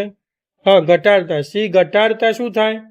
અનુસાર સી ઘટાડતા XC વધે છે અને આથી XC વધે તો પછી આપણી પાસે સૂત્ર છે I is equal to V upon XC. I is equal to V upon XC અનુસાર શું થાય? પ્રવાહ ઘટે. પ્રવાહ ઘટે તો શું થાય? બલ્બની તેજસ્વીતા ઘટે, એટલે કે બલ્બ ઝાંખો પ્રકાશિત થાય, પણ પ્રકાશિત તો થાય, સંપૂર્ણ બંધ ના થઈ જાય ડીસીના જેમ. તો આ ધ્યાનમાં રાખવા જેવી બાબત છે. આ રીતે આપણું ત્રીજું ઉદાહરણ પૂર્ણ થયું. ચલો, ઉદાહરણ 4 શું કહે છે કે 220 વોલ્ટ 50 હર્ટ્ઝના સ્ત્રોત સાથે 15 માઇક્રોફેરેડેના કેપેસિટરને જોડવામાં આવેલ છે. પરિપથમાં કેપેસિટિવ રિએક્ટન્સ અને પ્રવાહનું આરએમએસ અને મહત્તમ મૂલ્ય શોધો. જો આવૃત્તિને બમણી કરવામાં આવે તો કેપેસિટિવ રિએક્ટન્સ અને પ્રવાહના મૂલ્યો પર શું અસર થશે, એવું આપણને કહ્યું છે. તો અહીં જોઈએ પહેલા આપણી વાત કે કેપેસિટિવ રિએક્ટન્સ શોધવું છે આપણે. તો કેપેસિટિવ રિએક્ટન્સ, જેને આપણે એક્સી પણ કહીએ છીએ, capacitive reactance XC is equal to 1/2πfc. હવે આમાં બધી કિંમતો જ મૂકવાની છે. 1/6.28 2π એટલે 6.28 ગુણ્યા f એટલે 50 હર્ટ્ઝ, અને આ થાય 15 માઇક્રોફેરેડેના 10⁶ ઉપર લઈ લઈએ, 10⁻⁶ જગ્યાએ. બરાબર. તો આનું સાદું રૂપ આપીએ તો આપણી પાસે આન્સર આવશે 212.3 ઓમ. આટલો અવરોધ આપણને મળે છે. તો પહેલું આપણું કેપેસિટિવ રિએક્ટન્સ થઈ ગયું. પ્રવાહનું મૂલ્ય શોધો. બીજું પ્રશ્ન છે આઈઆરએમએસ શોધવું છે. આઈઆરએમએસ બરાબર વીઆરએમએસ, અથવા તો વીઆરએમએસ જ આપણને આલેલું છે, જે આપેલું છે, ડિવાઇડેડ બાય એક્સી. તો વીઆરએમએસ આપણી પાસે કેટલા છે? 220 વોલ્ટ. એક્સી કેટલા છે? 212.3. 220 ભાગ્યા 212.3 ઓમ. આનું સાદું રૂપ આપીએ તો આપણને મળશે 1.04 એમ્પિયર. બરાબર છે. આ આપણને મળી ગયું. આ જ રીતે મહત્તમ પ્રવાહનું મહત્તમ મૂલ્ય આઈએમ બરાબર √2 આઈઆરએમએસ. આ રીતે લખીએ તો અહીં શું થાય? 220 ભાગ્યા નહીં આઈઆરએમએસ ને તો શોધી કાઢે √2 ગુણ્યા 1.04, તો આપણને મળશે 1.47 એમ્પિયર. બરાબર. તો આ રીતે આપણને મહત્તમ પ્રવાહનું પણ મૂલ્ય મળી ગયું. હવે આ આપણો પહેલો પ્રશ્ન, પહેલો ભાગ પૂરો થઈ ગયો. હવે શું કહે છે કે જો આવૃત્તિને બમણી કરતા, જો આવૃત્તિને બમણી કરવામાં આવે તો, જો આવૃત્તિને બમણી કરવામાં આવે તો શું થાય?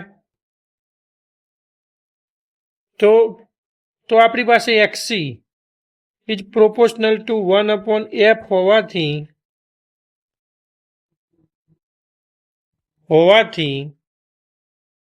શું થશે? કેપેસિટિવ રિએક્ટન્સ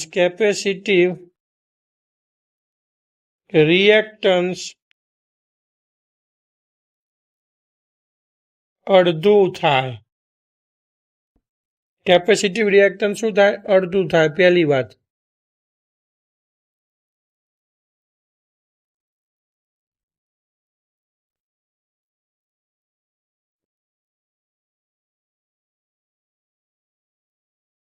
પછી કેપેસિટિવ રિએક્ટન્સ કેવું થશે? અડધું થાય.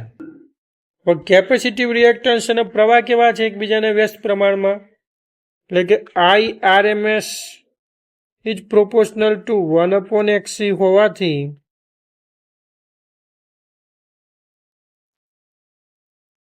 આરએમએસ પ્રવાહ બમણો થાય અને આઈએમ ઇઝ પ્રોપોર્શનલ ટુ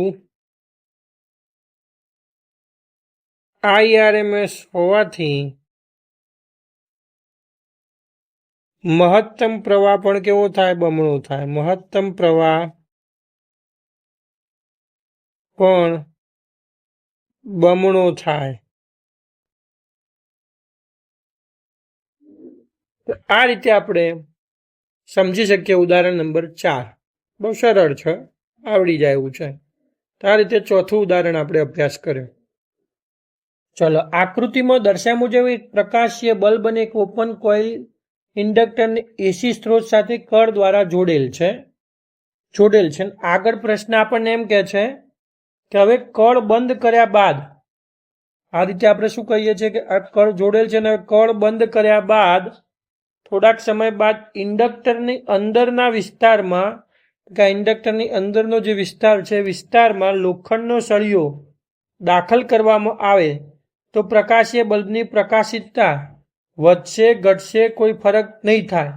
તમારો જવાબ કારણ સહિત આપો. આવું પૂછ્યું છે આપણને, બરાબર છે? તો અહીં આપણને આવું પૂછ્યું છે કે પ્રકાશીય બલ્બની પ્રકાશિતતા વધશે, ઘટશે કે કોઈ ફરક નહીં થાય, એ આપણે જાણવું છે. તો પહેલો તો આપણે વાત સમજીએ કે લોખંડ એ કેવો ફેરોમેગ્નેટિક પદાર્થ છે.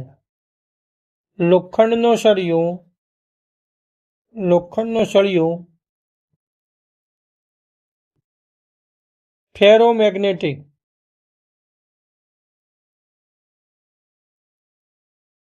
પદાર્થ છે, બરાબર છે? એટલે કે ફેરોમેગ્નેટિક પદાર્થ એટલે ઊંચી પરમિએબિલિટી ધરાવતો, ઊંચી પરમિએબિલિટી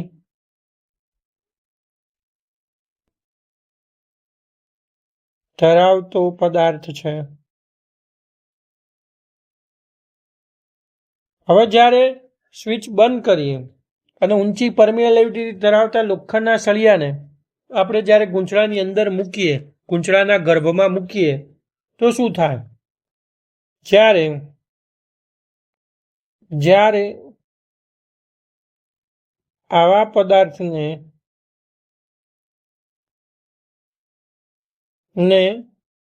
ગૂંચળાના ગર્ભમાં મૂકતા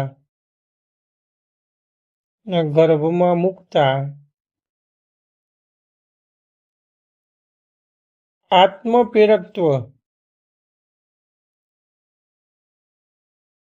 L ખૂબ વધી જાય છે. ગૂંચળાનું આત્મપ્રેરકત્વ શું થઈ જાય? વધી જાય, બરાબર? ગૂંચળાનું આત્મપ્રેરકત્વ વધી જાય તો શું થાય? આથી XL is equal to omega L, ગૂંચળાનું ઇન્ડક્ટિવ રિએક્ટન્સ ઓમેગા L પણ વધી જાય છે. XL is equal to omega L વધી જાય તો શું થાય? તેથી I is equal to V upon XL અનુસાર પસાર થતો પ્રવાહ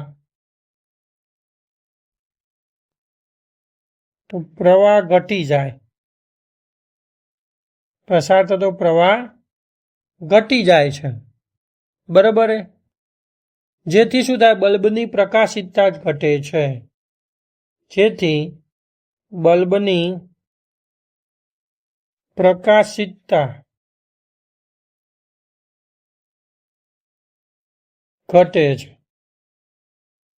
ખબર પડી ગઈ?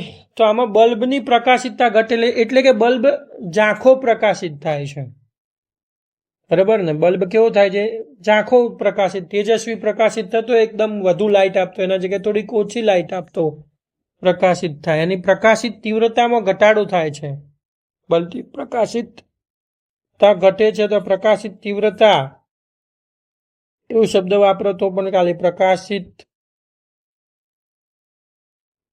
તીવ્રતા ઘટે છે, કે બલ્બ ઝાંખો પ્રકાશિત થાય છે એમ કહેવાય, ઘટે છે. તો આ રીતે આપણે ઉદાહરણ નંબર 5 જોયું. અહીં આખી રકમ છપાઈ નથી, બરાબર? હું સુધારી દઈશ પીડીએફમાં, પણ આખી રકમ મેં વાંચીને તમને સંભળાય કે ભાઈ કળ દ્વારા જોડેલ હોય, બરાબર છે, અને અહીંથી કળ આપણે બંધ કરીએ તો કળ બંધ કર્યા પછી શું થાય છે એ આપણને કીધું. કળ બંધ કર્યા બાદ આપણે શું કરીએ છીએ, સળિયાની ઇન્ડક્ટરના ગર્ભમાં આપણે એક સળિયો દાખલ કરીએ તો આ સળિયો દાખલ કર્યા બાદ શું થાય છે, બલ્બની પ્રકાશિતતા વધે છે, ઘટે છે કે કોઈ ફેરફાર થતો નથી, તેના વિશે જવાબ આપો કારણ સહિત. એવો પ્રશ્ન અહીં આખો છે, પણ અહીં છાપવામાં આપણે અડધો જ પ્રશ્ન છપાયો છે, એટલે મેં આખો છાપ્યો નથી, પણ હું બોલીને તમને સમજાવી દઉં છું કે પ્રશ્ન એ રીતનો છે. તો આ રીતે આપણે 5મું ઉદાહરણ સમજ્યા. મિત્રો, આશા રાખું છું કે પ્રકરણ 7 પ્રત્યાવર્તી પ્રવાહ પાર્ટ 1 તમને સંપૂર્ણ રીતે સમજાઈ ગયું હશે. જો આ વિડીયો તમને ઉપયોગી લાગ્યો હોય તો વિડીયોને લાઇક કરો, તમારા મિત્રો સાથે શેર કરો, અને હજુ સુધી જ્ઞાન ગ્રેવિટી ચેનલને સબસ્ક્રાઇબ નથી કરી તો અત્યારે સબસ્ક્રાઇબ બટન દબાવી દો, જેથી આવનારા તમામ મહત્વના વિડીયોની સૂચના તમને સૌથી પહેલાં મળે. જો આ પ્રકરણમાં કોઈ પ્રશ્ન, શંકા કે મુશ્કેલી હોય તો નીચે કોમેન્ટ જરૂર લખજો. હું તમારી દરેક શંકાનો જવાબ આપવાનો સંપૂર્ણ પ્રયત્ન કરીશ. પાર્ટ 2માં આપણે પ્રત્યાવર્તી પ્રવાહના વધુ મહત્વપૂર્ણ કોન્સેપ્ટ, બોર્ડ અને ગુજકેટ માટેના મહત્વના પ્રશ્નો અને ઉદાહરણો વિગતે સમજવાના છીએ. એટલે આગામી વિડીયો બિલકુલ ચૂકતા નહીં. યાદ રાખો, consistency plus concept clarity is equal two target 100 out of 100 in physics. આભાર મિત્રો. હું ફરી મળીશ એક નવા જ્ઞાનસભર વિડીયો સાથે. ત્યાં સુધી શીખતા રહો, આગળ વધતા રહો અને જ્ઞાન ગ્રેવિટી સાથે સફળતાની નવી ઊંચાઈઓ સર કરો. જય હિન્દ, જય જય ગરવી ગુજરાત.